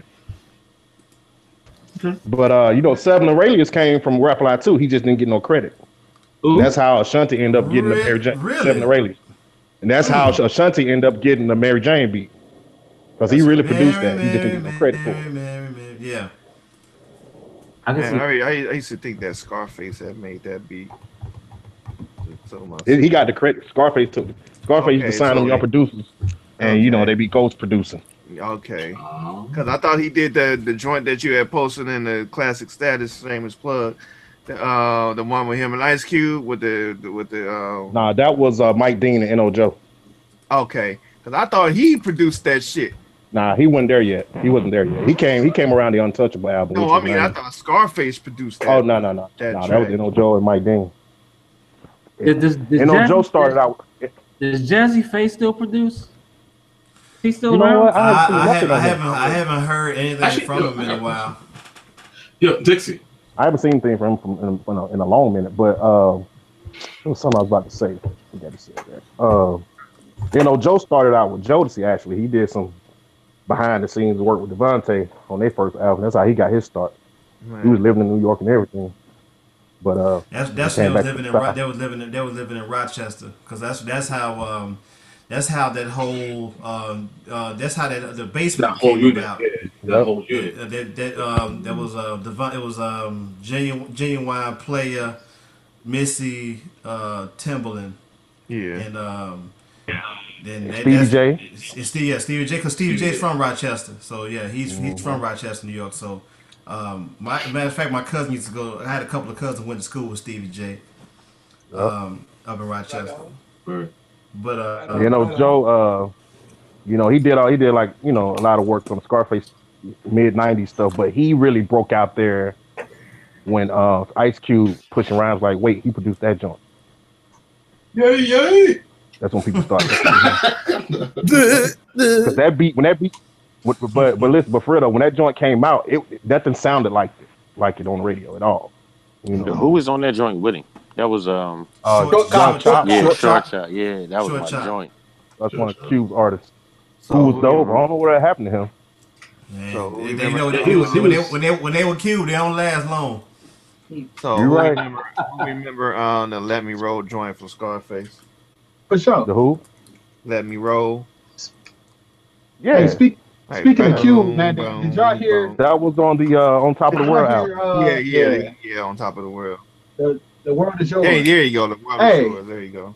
Did y'all hear that? Did y'all hear KD's album "Ass Gas a Cash"? Man, listen, I've heard snippets of that album. But that album was on what, Friday? Yep. That song, yeah. Some of it was. Cube Jack from Cypress Hill. So, what songs did now, I want to say Kevin Garnett. What songs did fucking goddamn play for Sacramento? Chris Webber. Yeah, what songs did he produce? I know he did a Biggie joint, right? Did a Nas joint. Yeah, he did a Nas joint. What else though? He's done a couple of productions. I know for a fact he did the Nas joint with Nas and Game. That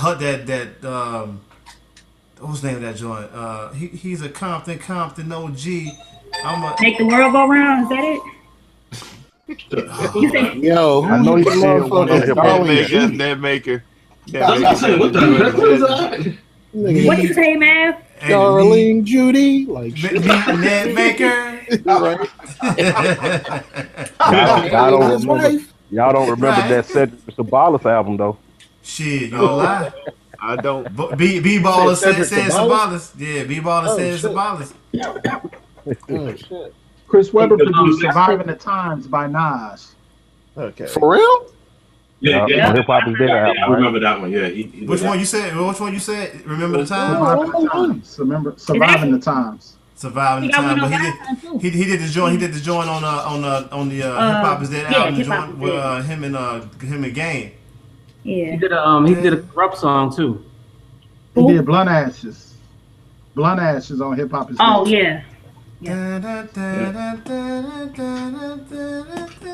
Yeah, I watched the interview. He talked about how that came about. Him and Nas were hanging out, and I guess one of Chris' boys was with him, and he was like, his boy was like, "Hey, why don't you go and play Nas what you was working on?" And he was like, "Nah, you don't want to fuck with my shit, man." And then Nas was like, "Nah, let me hear it." And he played it for him. He liked it. Yeah, it's a lot of them cats, man. Who shit like. It shocked me that Chris Webber had the production bug, man. But like, I know Rasheed Wallace was a real, he was a real hip hop head. So Pete Gang, what I didn't know was that goddamn fucking JaVale McGee out here making beats. What? I didn't know that. What? Yeah, JaVale McGee. I hope you. JaVale McGee. Shut up, Earth. Never mind. The running back from Wait, you telling me JaVale McGee making beats? Wow. All righty then. Because he had making beats too, so they was going around letting each other hear their songs or whatnot. Hey, they're probably trash, like they are. Well, I just yeah, I got some shit to ask you after dark, Gadget. Y'all gonna be shacking the pool in a minute. Hey, doesn't old boy from The Wire make beats too? Which one? Who? Mac Wiles? No. The dark dude. Yeah. Omar. Omar. Come on, Omar. Omar. My bad. The man that's on the wire. Oh, Idris Elba. Idris Elba. Oh, He's a DJ. I know he's a DJ. Yeah, that's what I thought. He's a No, DJ. wait, but I ain't he know made he made beats. Yeah, he probably made I beats know he's too. a DJ. No, He as go a by matter of DJ. fact, wait, you know He what? go by DJ Driss or something like that. As a matter of fact, I don't know if y'all know DJ Harry Love from the UK. He was mentioning about that actually. That's what. Yeah, I remember he talked it. about in the interview. He was DJing before he got into acting. Yeah. But you know, if you DJ, you pretty much make beats too. So Yeah. look at Gadget. But unless you're one of those celebrity DJs like Paris Hilton or Exactly. I got my money on Bless Girl. So Shaq in that boat too. Shaq just an MC. I don't think Shaq made beats. Nah, Shaq be out here trying to DJ too. He be DJing too? Yes. Oh, I see shit. footage of him. Now I don't want to call it DJ. I mean, you probably just press some buttons. Playing record. Yeah. Oh, push buttons. He just spinning records. But he does have his own I think radio channel. What is it called? Shaq Fu. He just spinning records. He ain't doing no cutting and no. How you doing record? I bet you can't transform a scratch. Oh shit! Don't be on Shaq and the Fool, man. Right? That's Right, you don't have this clip coming up. though, man. Shaq don't. Hey, I'll roast the shit out of Shaq. Shaq don't want it. I don't know. Niggas from Newark got jokes though. Exactly. Niggas from Newark be joning. Joint though, y'all. Yeah. Shaq, hell no. Shaq, hey, you know what? Shaq, hey, people don't think that Shaq had lyrics. Shaq could rhyme, man. Yes, he could. Yeah, no, he can. What? The fucking rhyme along with Chip Fu. Yeah, you gotta have some rhymes. Yeah. To rhyme next to Big, you gotta have some rhymes. That's true too. John Big and John Bob Deep. Hey, I'm gonna tell you something. Chip Fu is probably one of my favorite artists that I don't understand. I just like his energy. You know, MCing why I just like the energy. That whole 100 words per minute. Him and Busy Bone like probably some of my favorite people that I don't understand. Oh, did y'all see the thing with goddamn memory, man. Fucking Black Thought was talking about how he kind of birthed mumble rap. Oh, mumble rap, yeah. Yeah. Hey, I would agree with that from a certain degree. Yeah. If you listen to the joint that they had when they used the Night Rider beat, and he did the hook is really not saying anything. Okay. Don't say nothing. There you go. Don't say nothing. Oh, okay. Gotcha. Yeah. But I don't think people looked at that and used it as a template to rhyme from. But he was like he preceded them by doing something that didn't make sense that people were still rocking to. Pretty much. I need to go back and check that joint David Banner and Black Thought got on David Banner's God Box album. Oh man, that shit is man. Listen, that's you already fire. know my take on that shit. That's Nobody fire. know, and that album was very fucking fire. But you know, it didn't get a lot of fanfare. Huh? I wasn't overly crazy about that. I mean, that was cool. It was cool. Damn, man. But I like that song though. That song, I play that shit all day long. You ain't like the God Box album? Nah, not really. I liked the joint. I liked it. I mean, I would say it's David Banner's most musical album.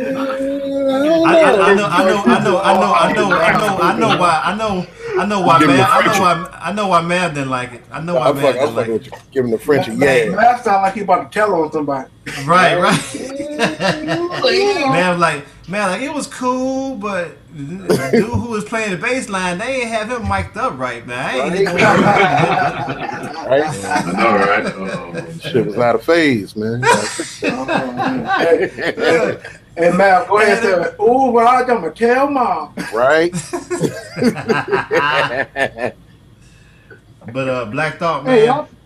I can listen to that. I can listen to that freestyle, dude. I'm gonna actually find a way to put that freestyle on my phone and make it a ringtone. I got you. and make it a ringtone. Yep, I got you. Yeah, that way I ain't got to answer the phone. When I hear it, I ain't got to answer the phone. I can just let it play. I've got it on lock. Yeah, I be customizing them joints, pulling different clips, and I don't use that standard ringtone for shit. Hey, okay, man. So you customize ringtones and shit.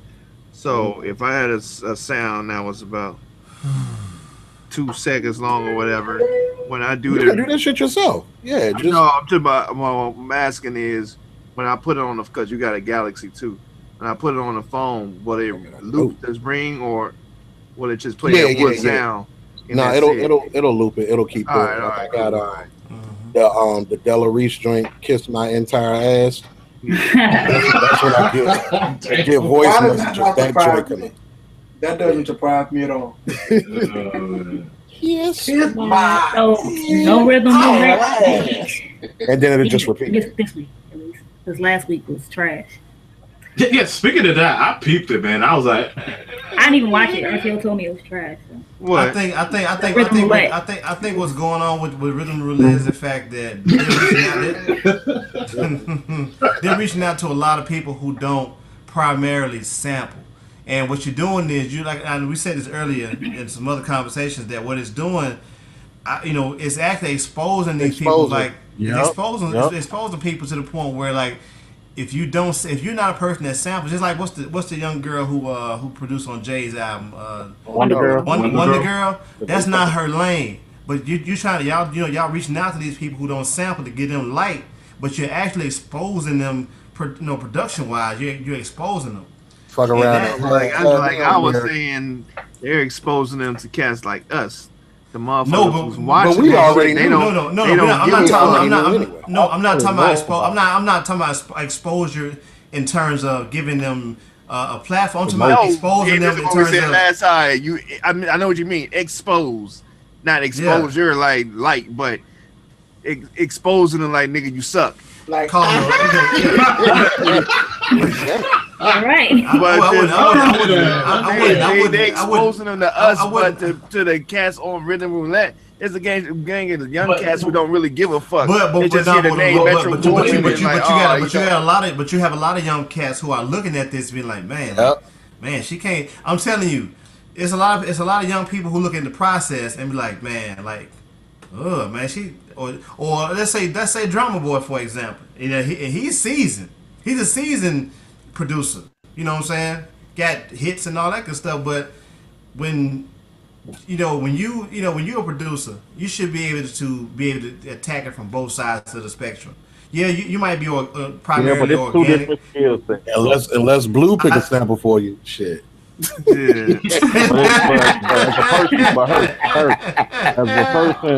a person who does organic and sample based, I'm telling you, it's two different skill sets. And no doubt. But see, I don't want people to get it twisted. Like, and this is the biggest misconception. This is the biggest misconception about sampling. A lot of times, people will have the mindset. They're saying that sampling is easier than doing organic work, and it's not. And I would say it's easier to come up with. It's easier to come up with an organic piece of I can tell you that it's easier to do organic music. Yep. Oh yeah, I know that for a fact because you gotta take something else to flip it and make it your own. Because it's way harder to do, just making your own. Because first of all, you got to know what to flip. Like, it's so many layers of sampling. First, you got to have the ear to know how to listen to a sample. Number one, then you got to know how to chop the sample, and then you got to like put the shit back together where it's going to be musical. Like, that is, I can tell you, the person who like when I sit down and get ready to make a beat, like, do I want to sample? Do I want to make some more organic shit? The lazy me is saying, nigga, go and play them chords and be able to get it over with. Right? But the creative me saying, no, go and take your ass to edigging.com, find a sample, and go to work, Yeah, that's true. But that sampling shit is nothing to try to under estimate. Right, and that's the thing. And my thing is, like, if you know for a fact that this person's catalog is primarily consists of them just man, you know, if it's not sampling, I don't feel like Mass Appeal should be reaching out to people that don't fucking sample. Me either. Unless you're gonna let them go, unless you're gonna let them go into a software store and they pick up Omnisphere or Trillion or you know build around. They can build around a sample though. That's the thing they don't even do. Building around a sample fucking sucks. But yeah, and that's and what's crazy about that is and most of the people like Drummer Boy has he picked some nice stuff. But but everybody's ear is different, and everybody's approach to music is different. He's the organic guy, though. That's what I'm saying. Like, I'm with you saying that they shouldn't let people like him on there. It's but like, you know what's funny about it? If they to me, if I felt like if they had approached DJ Paul or Juicy J with that Rhythm Roulette, I guarantee you they would have killed it because that's where they come from. Yeah. Right, but Drummer Boy, them being like the gold, because most cats here, the gold standard is them. Production wise, it's them. You know, it's them two cats. So, you gotta, just think about how they did I Choose You. Although it's a loop, but think about what they did to it, how they built around it. You know what I'm saying? So in the same breath, Drummer Boy, you come from that. You know what I'm saying? These are your production mentors, heroes or whatever. So, it's just like if Pete Rock, one of my favorite producers. If Pete Rock is one of my favorite producers, I'm going to a lot of times I'm going to see like, okay, well man, how would he had approached this sample, or it's like the learning of it. You know what I'm saying? So that's what I'm saying, that it's going to expose some people. It's going to expose some people in terms of and I'm not saying that they need to be sampling or they need to know. No, I'm not saying that, but you're like you're pulling people's skirts up. That's what the motherfucking format of the show is.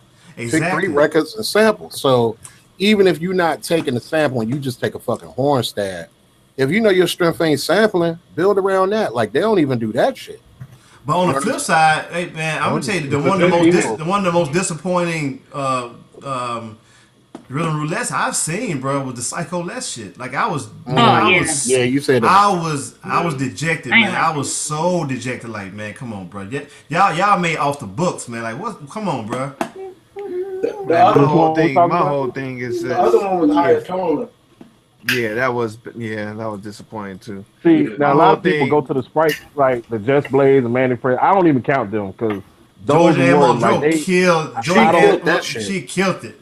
She did. But I would like to see people in their own natural setting. Right? True that. Yeah. It's just my thing is if you not known for sampling.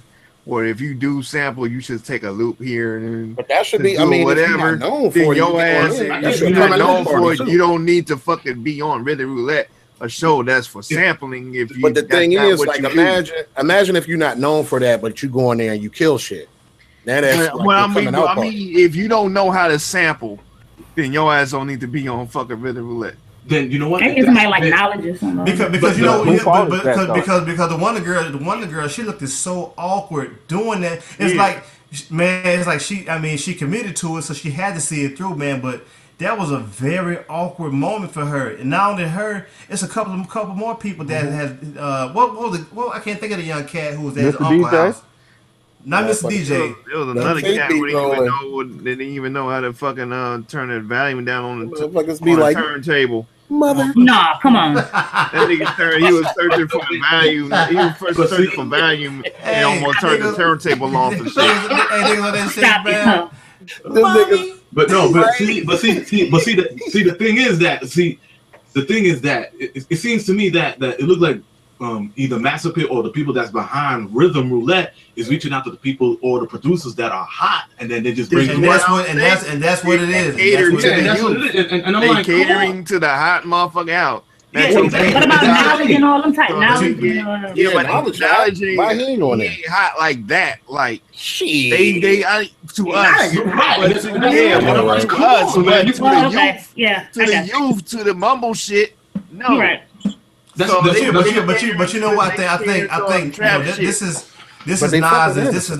Nas's platform, man, and like for Nas to be behind this, but for this to be his show, like I understand that you have to reach out to everybody. You just can't relegate it to just people who are, you know, legendary when it comes to sampling. But if you have a sampling based show, it should be geared toward people who are known for taking pieces of vinyl or whatever the case may be, and morphing that shit into the sound of the culture. Give motherfuckers a microphone and have them go out in the street and get the motherfuckers blowing cars, blowing horns. Nah, they supposed to take 3 fucking records and use the damn records to do shit. Well, that is the format. That's what it say on the MPC. That's what the fuck supposed to do. That's what it been. That's what it's been. That's what it been doing. Yeah, that's what it been was playing. But see, one thing that Bishop don't like, and that's Mark the 45 King. He took that shit. He's like, oh man. But you know what, man? But like that shit was straight comedy, though. I think RTO had posted something in. I think Ray D or somebody put him on to the pregnant joint by 10. Yeah, so and when I listen to that, that's a loop. That Dilla used the loop. That's a loop. It's a loop. Right. Yeah. I ain't got no problem with that. I love that damn song, and I knew that was Roger because that's my favorite pregnant on that album. Like exactly. Mother. But it's a loop. But he did more than he didn't just take the loop and then that's it. He did shit. He cued it. He made the shit not. Right. Yeah. So it ain't just straight up just taking the loop and then that's it. Yeah. So, I guess for a lot of people, man, like people that don't sample, they don't know the beauty of finding that record and be like, ooh, oh man, oh my God, I'm about to kill this. They don't know that feeling. Like they don't have that feeling toward it because they're not in the practice of doing that all the time. The reaction they don't give a shit. That's what it is. The reaction that Knife had when he found that sample and the 2 Live Crew joint. He knew he's about to flip that shit. Or you know what? Think about like when we was in Chicago when we dig through all these records and like, you know, I look over at Wild by like, oh man, I gotta use this. Or Mike, man, we in our element, we digging and stuff. And I'm like, I'm digging through 45, like, ooh, that's gotta go. And you know, that feeling when you find something, when you hear something, and like, you know, man, like, I don't know who, you know, the first thing you think about like it's dope. Then second, you like, well, for me, it's like, I wonder who's used this. Ain't nobody used this. I'm taking this to the crib. Because my favorite thing when I'm digging and I find something dope, even if somebody used it before, I'm like, oh, that's gotta go to the house. That's my favorite phrase. Oh, that's gotta go to the house. That's gotta go to the house. But it's just that feeling that, you know, that digging in the, you know, sampling that it invokes. Like when you hear that right piece, you know, that right sample, you're like, man, oh yeah, I gotta try my hand in this joint. Man, I ain't gonna even lie, man. When I walked out the store with that bag, and I had that bag of records, the first 2 records I brought, man. That was my first time buying a record though. Yeah, that was the joint. That was the joint that I caught. This motherfucker, man, shit. I saw that shit. Hey, like, you know what was funny though? Hey, Dixie was in that mother like, man, y'all take y'all ass in there, get them records. I'm gonna stay out here and smoke this Black and Mild. Right. like bus driver Dixie and shit. Yeah, Dixie like, Dixie like, you better hurry up too, your ass get left. Right, we be out here at 15, nigga. Nah, but you know, but with the shorts. Oh my God, man. Short shorts. Man, that boy had them legs narrowed up, didn't it? Them big legs and shit. They said that nigga was out there looking like Larry Nance. Not Larry Nance, yo. Hey, Stacks out there looking like he won the first slam dunk contest ever. Hold on, man. Goddamn Jill Stockton's and shit. Hey, you know Larry Nance won the very first NBA slam dunk contest, man. Yo. Knocking 2 balls in the basketball hoop. Yeah. Oh shit. Damn. Hey, Wise, don't make me do stuff like that, brother. Look like a couch at Don Knott's house and shit. I had to chime in on that. But you know, it's like I don't have no problem with the people that they, you know, that they select for it, but it's like that the one thing about it is you don't want to be if you ain't known for doing something. It's like if I say, man, I'm the best ball player in the world, and you get me out here on the court, man, and dudes, man, jumping over me like I'm a part of a prop or something, and dudes breaking my ankles, and so like, man, hey man, I thought you said you can hoop. I can. I just like to hoop with people that ain't tall. Yeah. Ain't hoopers. Yeah. Right. Right. So Well, I think first of all, you have to acknowledge how unique it is to have the degree of interest that we have in this. Like, it's the same way that somebody who loves fishing goes takes it to the nth degree. You know what I'm saying? That's true. Now, a lot of people don't do that, and so for us, there's nothing that separates who we see, who are on a bigger scale than we are, making music. There's nothing that's separating us other than the opportunity to increase exposure. That's just like I mean, it's about being creators. We all create. We just create music. Yeah. And if you're a creator, you're going to be laced in whatever it is you do. You're going to be stuck in that shit for hours. You're going to forget about eating and all that shit. You're just in the zone of what it is that you're doing. That's just creative mentality, period. Yeah, it's all about creating, man. And that's the beauty of it. It's all about creating, to envision your mind what you can do with it. That's all. Yeah, but that's completely different from the fan, though. Hell yeah. Indeed, because the casual fan don't have a clue, even on both sides of the fence, whether you sample or organic. The average fan doesn't know or do they care about how things. They just like the cake. They're not concerned about the mixing or the sifting of the flour or separating the egg whites from the yolk. They don't care about all that. They just care about the presentation, the final product, and not about taking this damn omelet break and slowing it down. I'm gonna give you an example. Okay. So before I got with y'all, he started sampling last year. I thought Johnny J and LES were the illest motherfuckers around. But listen to their beats now, it's like, man, that's lazy as fuck. Oh man. You know what's sound like you had a cowbell moment. Yo, Dixie, strange you mentioned that because Dixie, strange you mentioned that because what his name? My boy told me that Johnny J used the SB12 on. He did, but he looped the shit out of them records though. Yeah, that's Johnny J stole. He stole the Pac joint. He stole that from JD. The Do for Love joint. That was that was Soul Shark and Carlin. That was my bad. But Johnny J got one too. Yeah, he did. And I'm gonna tell you why I thought JD produced that is because there's certain sites have him listed as a producer. As a co-producer. Like who sampled and Wiki. I think Wikipedia does too. But I thought I don't know. But listen to their beats now is I just don't feel the same way as I did before hanging out with y'all and learning because how. You know why? You know what? Because you in your own right. You're a producer Marvel in your own right now. So kind of like when you got heroes in this shit, and we all got heroes in this production shit, and like now we're still fans, but deep down in our subconscious, we all have that feeling and that mindset, like, man, if you give me an opportunity, like this dude got an opportunity, man, I'll show you what I can do, and I'll either right. For me, it's not just that aspect; it's the aspect of listening to a Gigahertz track.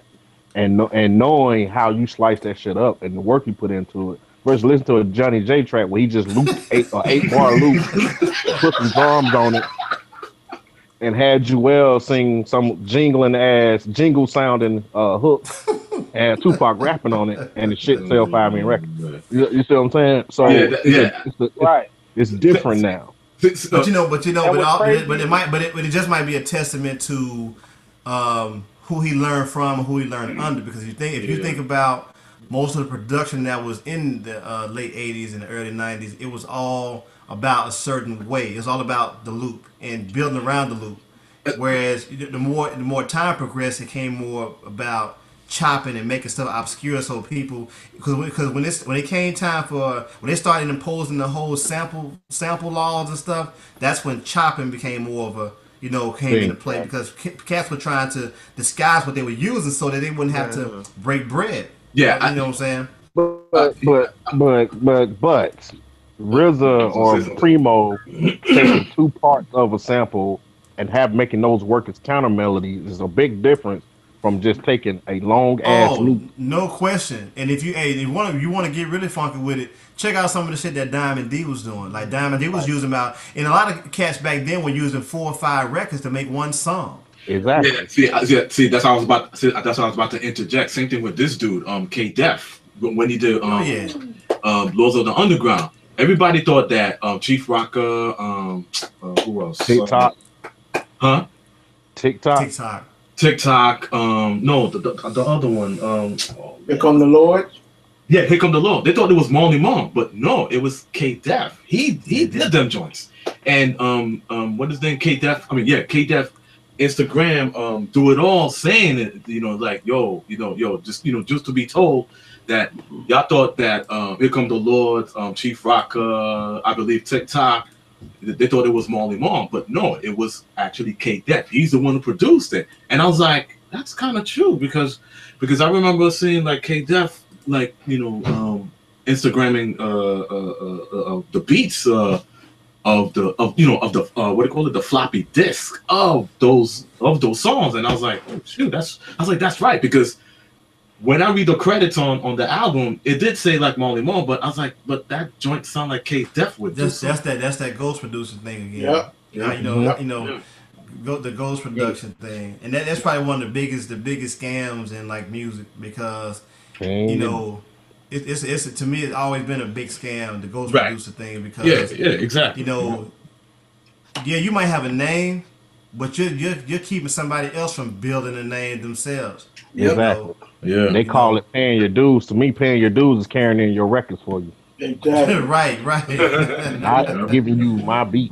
Walking to Junior's get a cheesecake. Right. And not plagiarizing.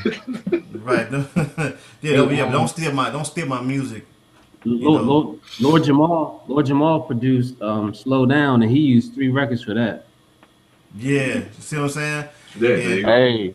Hey, shout out to Lord Jamal, but he just stayed the hell away from organic music. I knew that was coming next. I knew that was coming. He said, you gotta get on them layers, bruh.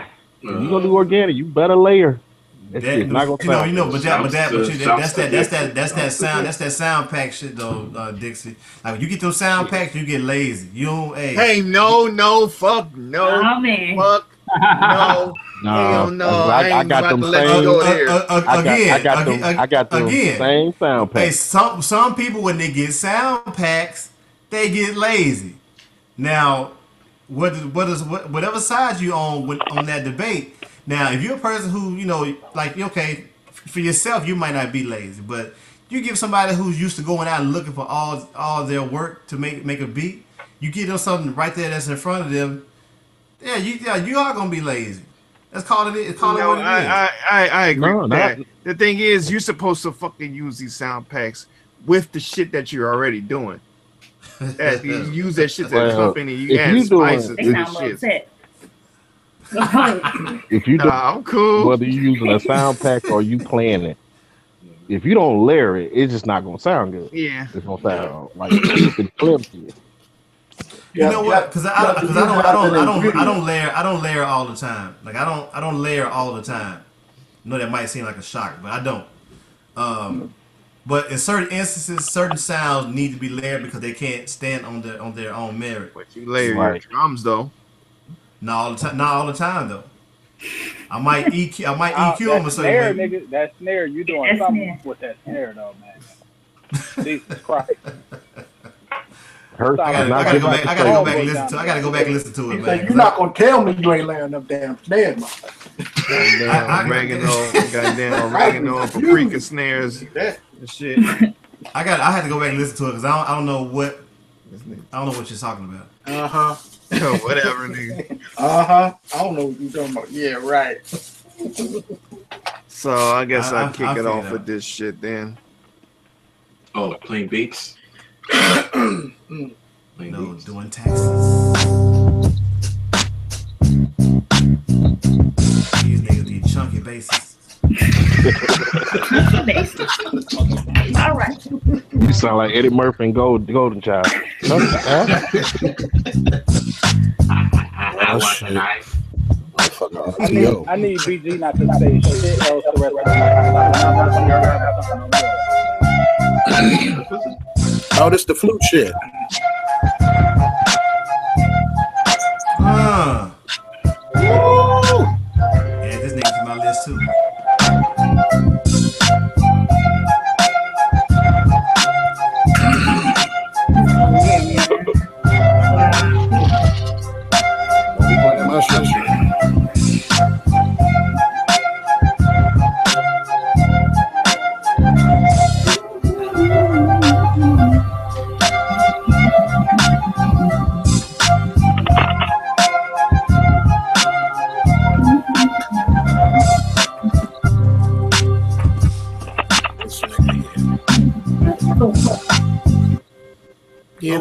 Okay. Hey, quick question. Two questions actually. Oh, he's still playing the beat. He's still playing. I'm sorry. I don't know. I can hear DMX over there for some reason. Yeah. Hey, why question you is why you ain't post that? Because I just made it before we started the show. Ain't this a bitch? Oh, hey, man, my you know what? You need to post. Hey, on the real, you need to post that, man. I don't know to be talking. It's just hold on. What down before that? What down before that? It's just a loop. I ain't making no beats till January. That shit. That's dynamite right there, my man.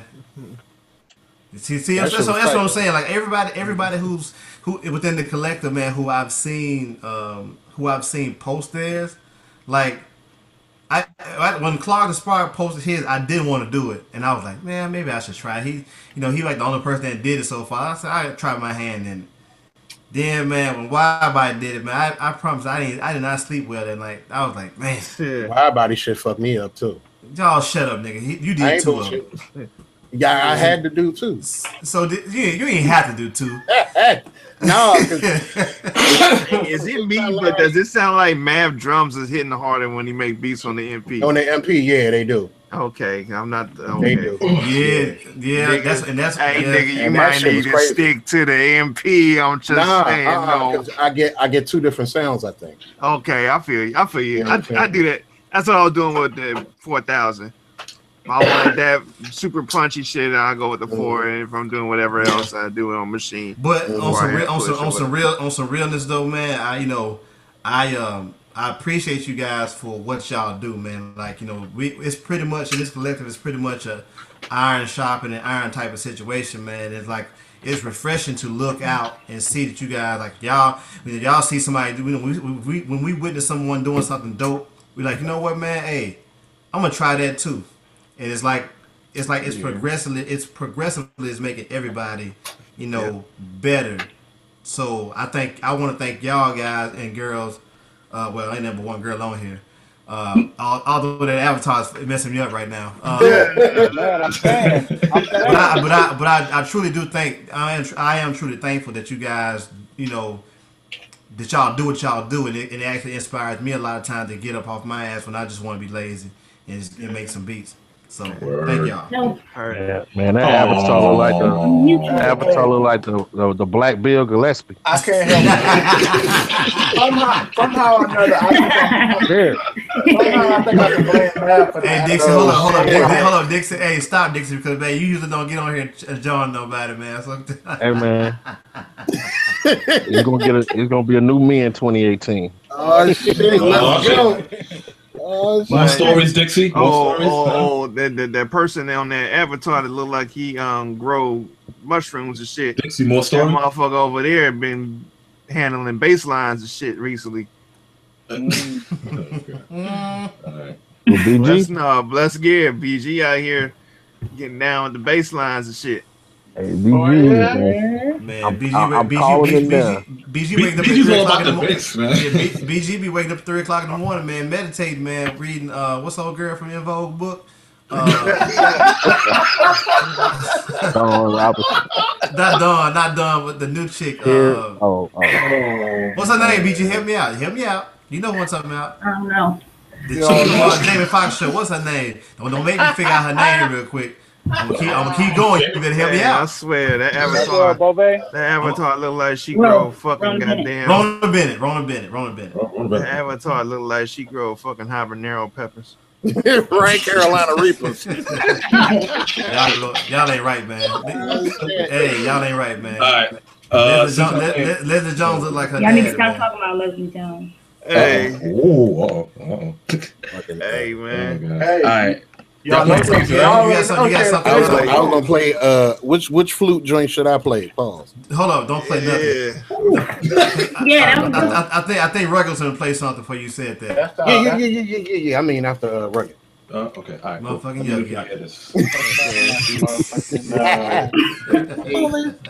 Hey, Wallace. Mommy. What up? Hey, I was reading an article earlier today that they found organs at a Detroit wastewater plant. Wow. Yeah. Wow. Yeah, that's a quarter mile from the high school I used to work at, yo. I ain't going to Detroit. God damn. They done found kidneys and shit in the water. They found 4 kidneys. They found 4 kidneys and a heart.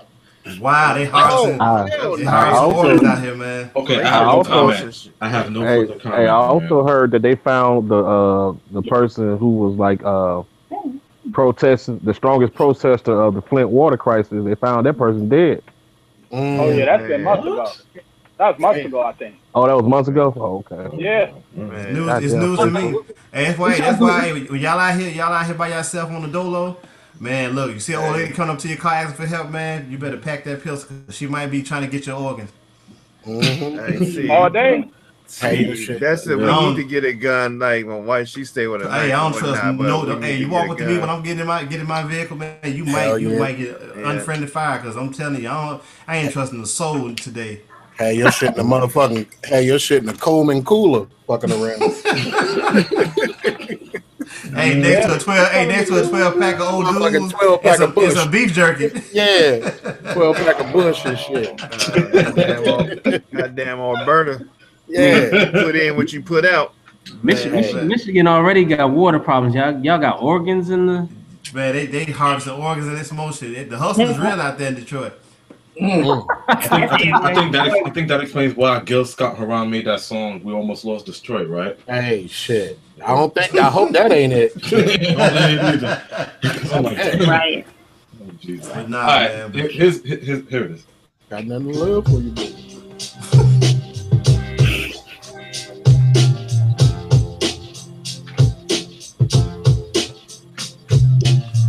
Zigzag, ziggallah.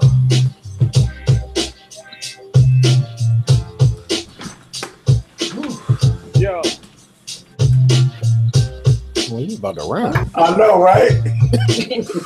Somebody's about to Somebody's spraying air freshener. Fucking Airwick. Open the window next time. Right? Somebody smoking a bomb. Come in the bathroom. I done smelled your shit. Nah, that ain't a bomb. Hell nah. I don't know. Sound like. Nah. You didn't hear no bubblings. Goddamn Krylon can. That's thought about come in for 35, 45 minutes.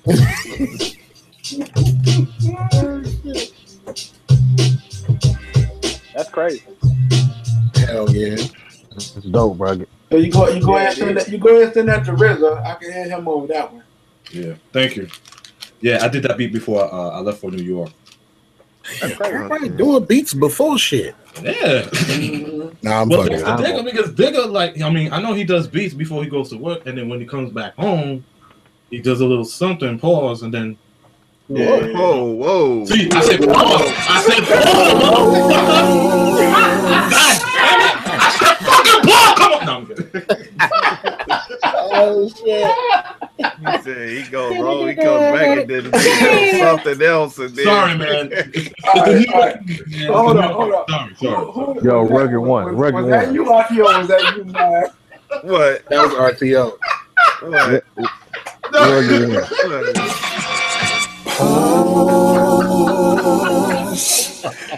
Oh Oh my god.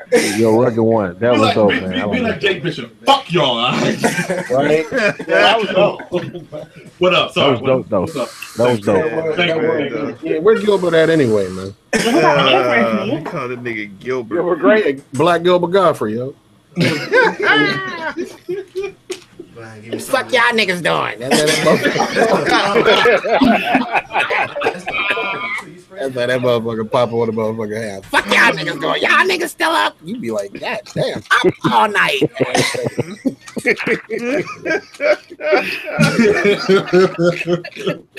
Motherfucker Jay Bishop, yo. Oh, y'all I bet Jay Bishop be cussing his kids out, boy. Hell yeah. I don't know, man. The motherfucker. Hell yeah. Right? Get the fuck back. You be like, damn. Hey, y'all notice how when Jay Bishop laughed, the degree of the hilarity, his pitch goes up in laughter and it goes down. Even Oh, damn. Oh man, that should be cracking. Exactly, there you go. Hit that shit like a motherfucker. Oh man. Y'all know y'all stupid, right? Yeah, fuck. Hey, shit. Y'all know what it is. Yeah, like this nigga laughs got octaves and shit. Right? You can tell how funny it is by how high that second note is. Exactly. Like, Hey, when it's hella funny. When that second note is super high, that shit is hella funny. Hold on, I got a question. So are y'all releasing the poop pop joint? That nigga said the poop pot. It's poop. I haven't finished. No, hey, listen. I ain't seen a split sheet the first for that record, and I want production credit. I want writing. You ain't writing shooting, all that. Sample clear. I'm about to say, hell yeah. Publishing? No. Goddamn poop back. Go on finish. Hey, RTO, go on finish that beat, man. Y'all gonna get paid off that. I'm telling you. I want to change it up though. It don't seem dope enough to me. I want to change it up and really make. Like, hey man, let us be. I want to orchestrize. I don't know what that's. Orchestrate. Yeah. Orchestrate. I want to do what Wallace do with his beats, but I want to. Yeah, but don't do so much that it distracts from the main I would ingredient. take when the main ingredient would be taken out while the beat does all this other stuff, and then it come back in, and that you realize what it really was. all right. Here we go. Y'all can hear it? Rugged. Oh, go ahead, man. Go ahead. Yeah, go ahead. I'm loading something up. Go ahead.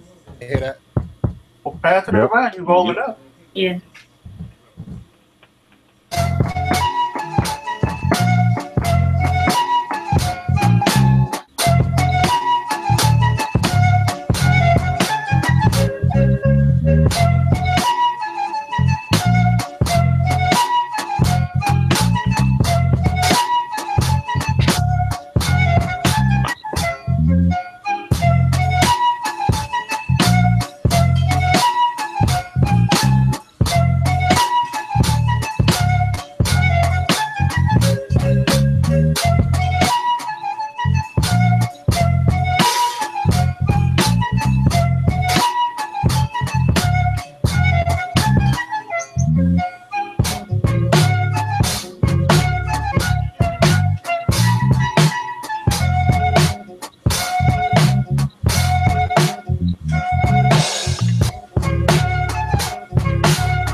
That's fucked up.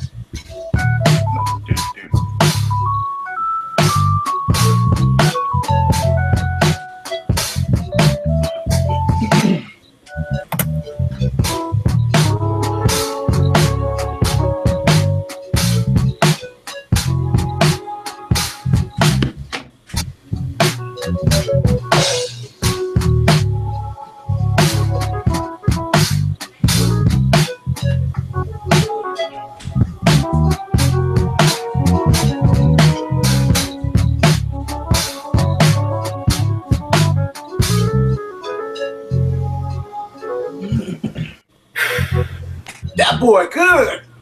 Man, I hate Mav.uk. That boy good right there. Hey man, I'm gonna really work on it in 2018. Not to hate you so much. Oh shit! Mav is the I real gave up hating on this nigga, man. It's fuck. You'll be straight after the top of the year. Yeah, I don't feel like putting out the energy of hating anymore. Like I know, right? like, goddamn. You can't give up on hating. Hating is what brought us together. Nah, nigga, thumbs up. Oh shit! Oh wow! He likes you got a me. thumbs up from Hell RTO. Hold on. They're on to me. I've lost my power. What's up? Are you in front of your computer? I mean, obviously you are. Hey, did you get that Agent Smith project yet? No, I haven't copied it yet. Oh, okay. Agent Smith got a project? You talking about him and brother? Yeah. Him and brother earlier. Yeah, why don't you go to that and play one of them joints off there? Which one? The one with you? Sounds like my play Bandcamp number is a 5. little slow. Hold up a second. Because I ain't in front of my computer no more. Anybody else playing beats? I'm about to play it. What he was just asking. I ain't making no beats to January.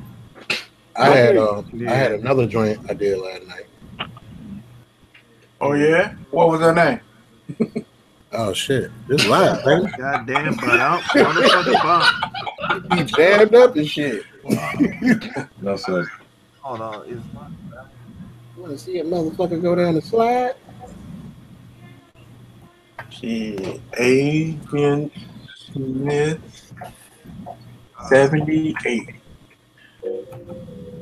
Yeah. Oh, it's real. In the meantime, what the hell? I mean, we can back it up.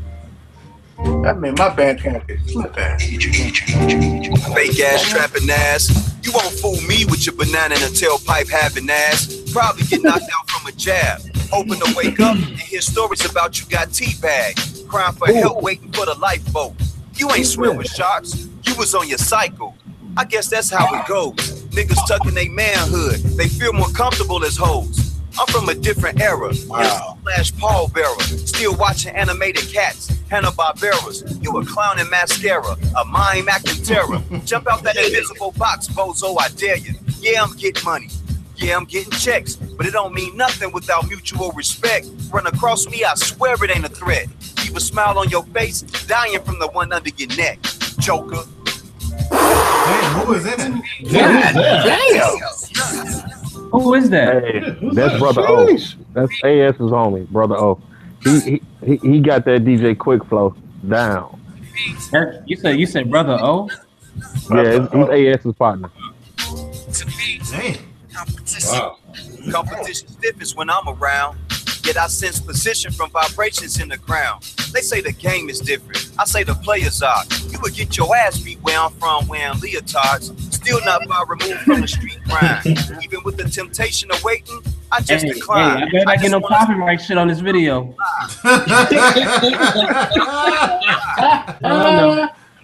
Hey, yeah, just sound like old boy on a Harlem Night. I better not crap out. You understand what I'm saying? I just better not crap out. Big Red closed today. Right? They close until January 2nd. Come on, Seven, with your funky ass. So Gadget. Yo. I know we kind of spoke on it in the chat about Distro Kid jacking your idea and shit. Yeah, let's speak on it. My sister needs clothes. Your wife needs Yeah. Come on, Seven, with your funky ass. Been waiting on you all night. The thing Distro Kid pissed me off with, like, if you try to, like, I do like side distribution deals with people, like I did one with Jelani. And these motherfuckers went behind me, offered him a separate deal. Oh shit! Are you serious, man? 360. Yeah. Ooh. Hold on. Distro Kid did? Yep. Whoa. Soon as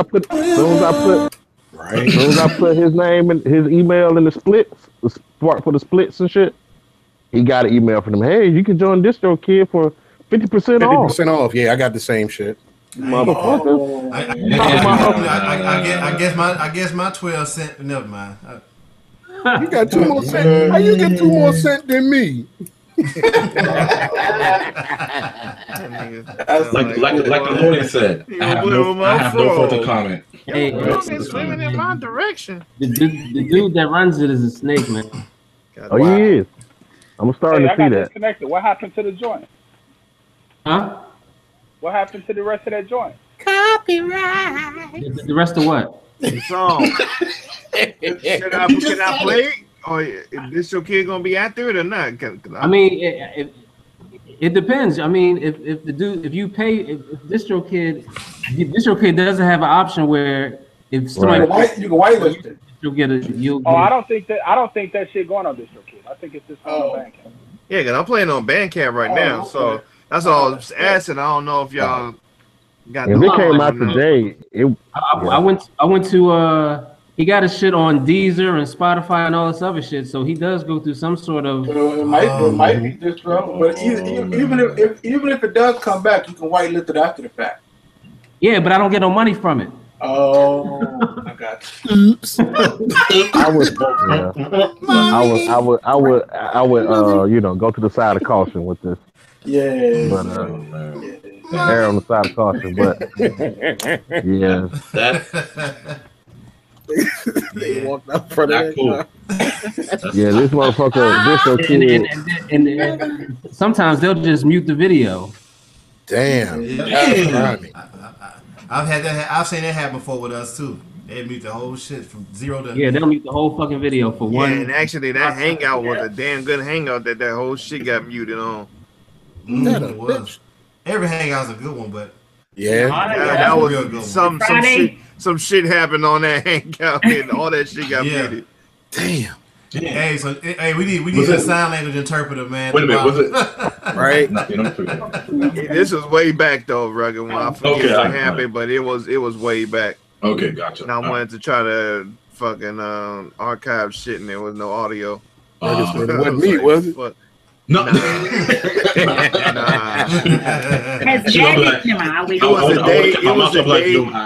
had nothing to do with that. It was a day when I suggested playing joints for people. We play other beats afterwards or whatnot. I was like, right. Show. Oh shit. And then they did it, and then later on we just said fuck it, and we did a show, so it was playing joints. Oh, it was the first time. It was the first time, and yeah, that shit got. They hella muted that shit. Okay, gotcha. Y'all think y'all tough over there, Hunt Scratch Magazine TV. All right, then. take this mute button. Fucking went to sleep. Hey, look, Gadget gonna have to start, man, hiring an interpreter, man, like a sign language interpreter at the bottom left of the screen. So if they do mute it, like we got somebody. If we know somebody to do sign language or closed caption. I was about to say closed caption. Hey, we can get the motherfucker that was doing the. No. The African joint. Man. Yeah, you ain't right, man. Hey, what? Hold up, Mav. Motherfucking Mav. What I do now? You posted that shit, right? Posted what? Oh, the nigga. I don't even know what the fuck to call that shit. Yeah, you pastor, you talking about bringing in the new year like this. Oh yeah, the motherfucking dance. What the fuck was he doing in the beginning? No, I don't know. I thought one leg was longer than the other. Oh shit. You tried the man. You tried old man on the weights and shit, man. It's the old ass dude. Hey, that nigga. Hey, here we go. Hey.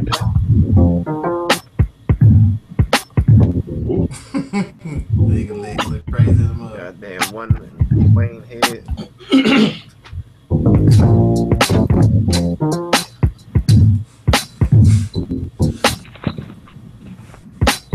I'm gonna make you hate me.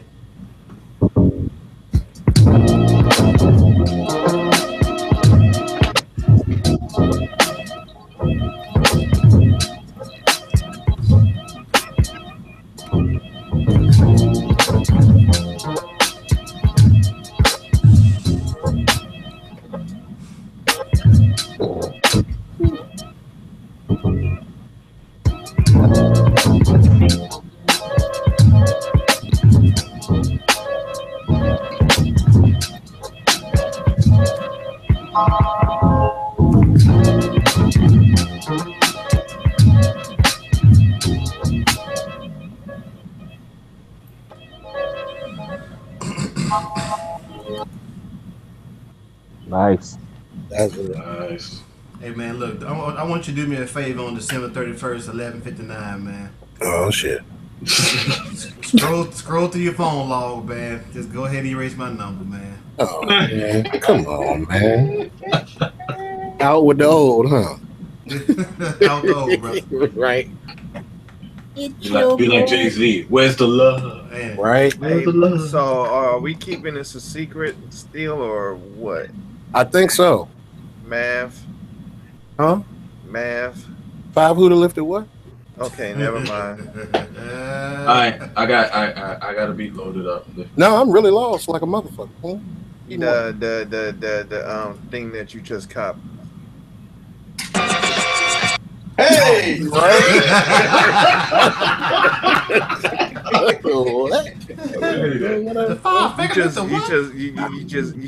You just got something recently, right? Nah. Yes, you did. Mav. Not recently. Huh? Mav, what you told us you just got the other night. Not, but it wasn't then though. It was the same week. Right. But everybody else don't know though. Oh, no, it ain't nothing to tell them now because I don't know what the fuck I'm doing. Well, basically, that answers my question. Where that was my next question. Go on and tell on that. Unless you're gonna say after dark. Oh yeah, I can. Yeah, because go I on can get and- help from all of y'all and shit. Go on and tell on that nigga what you done got. Okay. You got the gout. He was walking Yeah, I like you in can't- that video. Yeah, I can't do toe raises no more. And shit. Pains me something terrible. I think you should say it now. Right? Ooh, man. Yeah, come on off the court. I mean, nah. You can't do the toe raise. Ladies and gentlemen. Okay, I'm done. Here we go. That pain is so terrible. Right. Nah, you talking about the 2000 XL joint? I got the rheumatoid now. Yeah. He just told y'all. He just told y'all what he got. He got a 2000. He got a 2000. XL. Yep. Oh shit. Nice. I don't know what the power button is. Little known fact, Dixie Frida owns a 2000 XL as well. I know. They know that. I just posted a picture of it the other day. Yeah, I know that. So you got the front. I replaced I replaced all the buttons. done already. I got the front panel. Yeah. God damn. Hold up, I'm trying to see that. Pause. It's in the dirty old man chat. Hey, I'm gonna have to find me somebody. you get a new meaning to. I must be really missing out then. Damn. Yeah, man. Where you been? I need to get somebody on rolling cam, man. I'm messing out. For real? That motherfucking dirty old man. Yo, man. Hurt. Yeah. Hurt. Don't I need 1.2 to put that CF before I install that CF reader? Yeah, 1.2. You need to. Man, why everybody got 67 cents, motherfucker? I was just gonna. If you when you install the 1.2, it lets you when you ready to do the card reader, if you know you set. Yeah. Okay, cool. That's the only thing I gotta do now. Then I'm gonna be up and running. Yeah, I was gonna say, and not only that, when you power it up, shit. When you power it up, Is that the JJOS? No. No, we're talking about the 2000 XL. 2000 XL, yeah. Oh, okay. Damn. Speaking of that, where your slide at, Dixie? Hey, Dixie. Where your slider at? What happened to the slider? He got some miles. You gotta ask G-Hop. God damn. I was going. Hey, I bought a new slider. I bought a new slider, but I don't know how to solder though. Oh, okay. Okay. You could have sent that joint do that shit old school like I used to do with a motherfucking iron. Yeah. Hey, I'm gonna take it to hers and let him do it. On there. Yeah, Dixie. Hold on, where? I don't see a picture. Soldering job. I put a picture in it. It was in either the lounge group or the Dirty Old Man. No, it's a Dirty Old Man joint. It's in Dirty It was like maybe 2 days ago. 2-3 days. Okay. I must have missed out. Okay, then That motherfucker battle tested, boy. Yeah, Just scroll up a couple times. he got it from old Buttermilk Socks. He goddamn, that mother didn't have no words on it or nothing. That shit watch the shore. Some motherfucking Burt. You got the black pads though. I hope homie gave you a good price on that joint. Yeah, I paid him $100. I tell you shit. I know don't discuss prices on air, but I do it. I paid him $100 for it. Yeah, that was about right. Winning. The way he said that was about right. No, that's not. He saw what this shit was beforehand. Yeah, you should have saw it beforehand. Hey, I wouldn't pay them more than that either. Hey, that's one of them joints. You should have seen the other dude's face. I was about to say, hey, Hurst, he opened that joint up. It'd be 2 glued bricks to the back of the tray. Nah, I'm fucking with you, Dixie. Man, Dixie would have drove all the way to Orlando, man. Yeah, I would have got on that flight. You would have like on more money. Goddamn lemon. We got 2 mason bricks. He got 2 of them patio bricks that you do the patio with, man. Yeah, but I miss my Excel sometimes, though, man. I tell him like I tell.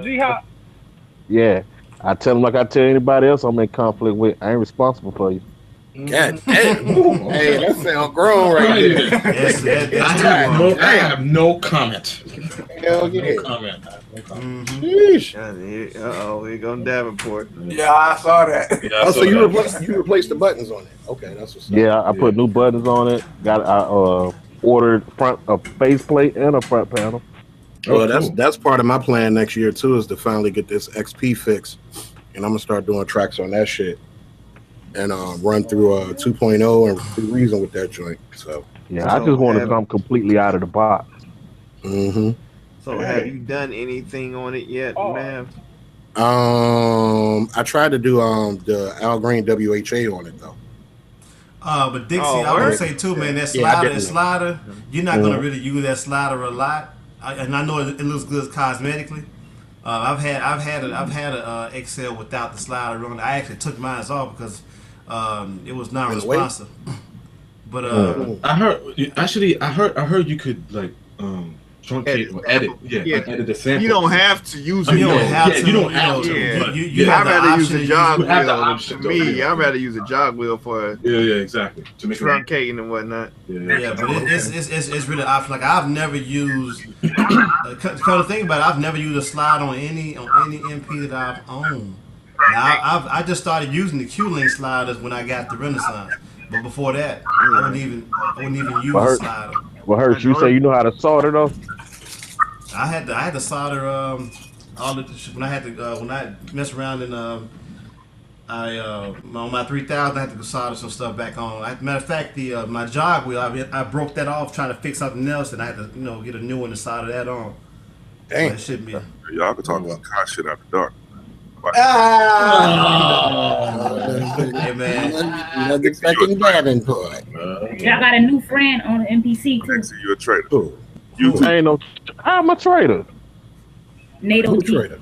Who a trader? LG been on that NPC. He been on NPC. Oh, he got what he get? What they He got get? the studio. He got the studio like Mav got. Oh, okay. No, but he been on. Wait, man. He had a 1000 way back. Man, you still got the studio, right? Yeah. That's what I just played that beat on. Yeah. Oh, okay, gotcha. All right. That was number 21. It's like I told Widebody. Widebody said he want to get him an XL. I said, Widebody, I don't mean no harm when I tell you this. Man, he gonna beat the Finland man. I said, look, man, yeah, he will. And I said, man, if there was never a piece of equipment that was tailor-made for what you do, bro, it's that Push 2. That Push 2 like it was made for you to, man, make beats on it. Yeah. He better have motherfucking. He talking about MV at one point. Beat the M off that. He needs some replacement pads. Yeah, man. Hey, but for some reason though, like the push must be much durable than the machine because man, Wide body no Wing Chun, that motherfucker. Wide body. He hit pressure points. Yeah, he be hitting pressure points on this shit. So I can say this. The one that Widebody had that fucked up was his MK1 with machine. Right. Push 2 was way more durable than an MK1. Okay. Way more. So That yeah. would be that would be the logical. Hey, no lie. When we was in the DMV, you can hear Man. Wide Body making beats. I heard that walk nigga out from the elevator, yo. Right. I was No watching bullshit. the shit. We was like, damn, who the fuck is followed that the knocking music. on the Yeah, damn exactly. thing? God damn. That shit was loud as fuck. JFK, And what? then Miles turned the Man. camera to Wide Body, and then Wide Body's out there banging on the damn That nigga, he was on the heavy bag. He had that push. What y'all? He had on ironing board. He was doing bam bam, whatever you call it. Yeah, fucking 4-punch. But what y'all didn't see though was a point in of the night that where Wide Body was trying to play his beat for somebody. I can't remember who it was exactly, but the man spazzed out on G-Hop, man. He spazzed completely out. Because y'all was in the other room recording. And I wish I was there for that shit. yeah, it was. You was there, but you was in the other room. You was in the other room. I had walked Y'all in was there. in the other room recording for Hayes. And Why that's he when Wide Body was doing the joint with Hayes. He spazzed out because he was trying to play his beat for somebody. He went and confiscated his speakers and he went off. Dog, he unplugged Wide Body shit. He plugged his shit in. All the good old days. I'm like, motherfucker, don't, man. Oh man, he just spazzed out, man. Yeah, he did. He completely spazzed out on him, man. It was just so funny, man, because I think Matt was in a room with CX and Hill Prop, because you was right into that other joint, man. CX made me feel bad. Man, look, see, made everybody feel bad. Fucking tracks, man. Motherfucking CX was like, yeah, man, put these headphones on. Hey, man, I should have said no then. Man, hold up, man. I want you to hear this joint, man. It's like this joint that got butt on it, man. You know what I'm saying? See the way it's going? See the way it's going? How's that? He was like, I made this beat while I was letting my burrito get cold. Right. Tell him, Hurt. You had this shit to safe, man. Hey, yeah, I know, I saw it. Man, put that shit to safe. Nigga, hey. Television and whatnot. That shit was Man, funny. I'm gonna tell you, man. This shit out the wall like he was on the set of school. That's when I think that's when the whole I was in Nam shit started. Yeah, man. I'm gonna tell you I was in something, Nam. I was like trying to do the math. Like, hold up. Right. And, no, like 60, 68. Yeah. That means, man, wait a minute, hold up. No. Yeah. Oh, okay. Right on. Right. But nah, man, that MP, I wouldn't pay them more than $100 for it myself. Real talk. Yeah, exactly. Yeah. Like, man, because you're gonna spend about a good $2 to get it back to where you want to get to. I was about to say that shit look like something you prop a sofa up on and shit. Fucking leg missing. With the leg missing, yeah. You put that right under the phone book. Under the heavy end. My question is, how the fuck do you get a laptop with no key?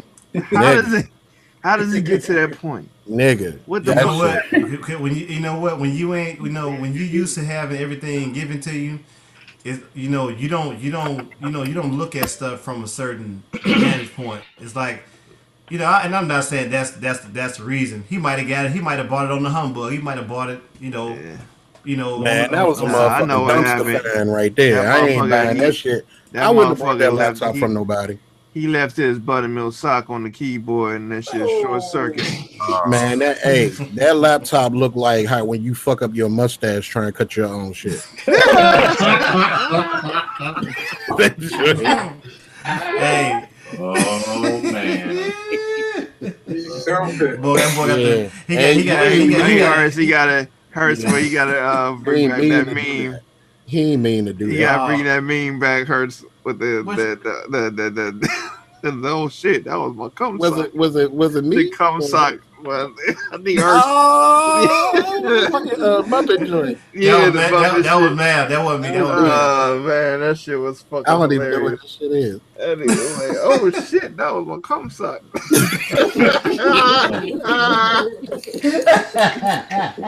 I'm over here being busy, man. I ain't fucking with y'all, man. Shit was hella funny. Oh yeah, I can't take credit for that one. That was all mad. Man, I was laughing for a week off that shit. Hurt said I supplied the laughs. I ain't had shit to do with the meme. Right. Cause he's just the whole caption that I said. I could just see like, oh shit. The time, like the timing. That shit was fucking. But I think for the guys who, like I think for Dixie and for like Mav who got those XLs, like y'all taking a step back, but I know for a fact Dixie he'll appreciate it for, like you said, the out the box thing. There we He'll go. appreciate it more because, I ain't gonna say more, but you'll have an appreciation for that MP too because, like you said, like you have a vintage mindset toward music, so yeah, we'll make it do what it do. Yeah. Yeah. But congrats to both of y'all. If you need any inspiration on how to use it, just go YouTube one of the Kev Brown joint with Eddie Floyd on it, and I promise you, just watch the Eddie Floyd joint with the spiffy afro. That's all you gotta do. Just watch what? Kev Brown got a video, one of the first videos that I've ever seen him on. Where he's chopping up the Eddie Floyd joint for the Hassan Mackie shit, and he's showing you how his process on the Excel. Oh yeah. If that doesn't inspire you, like I don't know what will. Hey, between that one and the one where he chopped up the Barry White records, the Together Brothers. Together Brothers joint. You got the one that Fat Beats. I mean, it's all kind of shit. Yeah, but like I said, y'all, I think you guys are, learning for Mav, learning the 1.9 software and then going backwards to, to the Excel. Yeah. And then I gotta learn the fucking 2.0 shit too. It's gonna be limitations to it, but it's like it's gonna be limitations that you can work with, that you're gonna be cool with, because it's not you're not gonna have the 64 chops or 128 chops. Yeah. You're gonna have enough room to to work with. To put them shits on different banks. Exactly. Yeah. That's what I mean. Yeah.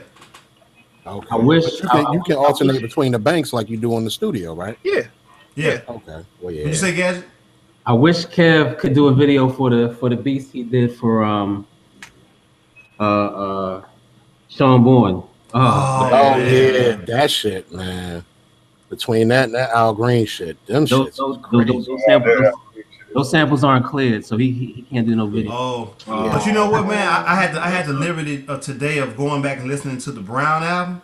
Man. I'm gonna tell you something, man. I don't know who you got to kill, man. To like Jay, hey, no joke. Jay should have been reaching out to Kev Brown because I'm listening. I'm doing a compare and contrast. And I'm not saying that people who contributed to the Black Album ain't dope, but when I listen to this man did his homework when he did this remix project. Like everything fits seamlessly. I mean, like when you listen to it, I was like, you know what, this is when we talk about slept on projects, that's definitely top 10. Hey, real man. Like I know Math is up on game, but like Cats slept on the Elemental joint too. Elemental, yeah.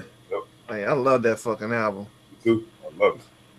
But yeah, but for y'all people who, like I said, new to the Excel, man, I'm telling you, there's plenty of videos on that joint. But you watch Kev Brown for them few little minutes, you be like, man, let me get to work. Yeah, I'm gonna check him out, but I'm gonna tell you, like, the way I'm wired is I love a challenge anyway. So yeah, no doubt. Yeah, there you go. That's it. Let me remind y'all. Hey, don't be like Mav, though. Don't be like Mav. I worked with Beat Thing Virtual for 2 years. Hey, you poor thing. You poor thing. I feel sorry. You can't get back even. All right. Hey, don't be like Mav. Mav got a secret. He got a secret thing he working on over there. He been working on the Excel, but he like, man, I'm just getting this boom in the bip. I just can't get the back. He got like 12 songs done on the Excel already. I've been fucking with Kev. I've been slapping 86 Monte Carlo SS 215s. I do what I do, setting off alarms all up and down the bay, have niggas turning heads like, what the fuck? And yes, man, god damn. About to say you had a separate battery for that motherfucker, didn't you? Had a capacity. Yeah, capacity. Yeah, you had to. But like, man, it's if you need to lift away from, just listen to Outside Looking In. Yeah. But like just working on the Excel, man, like I got mines like, it'd be 10 years when I first started working with MPCs. And like, damn. When I think about when I first got it, I didn't know nothing about it, and there wasn't a whole bunch of YouTube videos then. You know what I'm saying, to kind of like get you acclimated to what you. So it was just pretty much trial and error. But once I got it, man, like I fell in love with the workflow and everything, because that was 2008. But just coming from FL and going backwards to MP, it was like, man, like, okay, what do I do? Like now, any MPs that I pretty much put my hands on now, I already got it figured out. Yeah, because once you know one, you pretty much know them all. You just got to learn the little different intricacies, like with the 4000 against right. XL and whatnot. It's a little certain things that you got, but for the most part, you're gonna have your sequence, like the layout, how shit is, sequence, top, track, all that shit is gonna be the same shit. Let me tell you what's crazy though. Like, I had bought a 2500, and it got the JJOS XL on it. And man, when I tell you that shit is so different. Hey, nigga, because you know why? Because that you see the motherfucking MIDI information in that shit. Man, I'm you had the JJOS 2XL. You had the 2XL one, right? I got the 3XL. Oh, see, now that's going way beyond what I had, because I stopped at 2XL. And I know, like, because you can chop and shit within the damn main menu screen, right? Yeah, That shit's crazy. And because it's like I've had a 2500 before, but I've never had it with the JJOS on it. So like now I'm trying to navigate around it, and it's just crazy. I'm like, well, it's another piece of gear that I know, but I got to learn how the software layout of it. It is just crazy though, man. But that's the beauty of having access, being able to go between both worlds, whether it's standalone or the software side of things. It's always good to be doing versed in something. Like, man, you had no problem with you already getting this software down. You're gonna go back to the XL and see, oh, okay, that's what this is. It's just more simplified because we're just working in the standalone box. And then you bring that back to the 2.0, you just see, oh, it's the same shit. Just laid out there. Exactly. Yep. Don't be like Gadget. Don't buy something and don't use it for almost a whole year. Nah, it was over a year, right? It was that shit was just sitting in the box. No, I was gonna say like what you trying to say? I thought you were asleep, brother. I'm sorry. How the fuck you and 4 people that look like you. How the SP404 going? Hey, but yeah, it's time to say goodnight. It's time to say goodnight to the chat. Happy New Year, chat. Like, I'll talk to you after we go dog. Right, after dark, right now, God damn it. All right, Chad. Shout out to Jamari, man.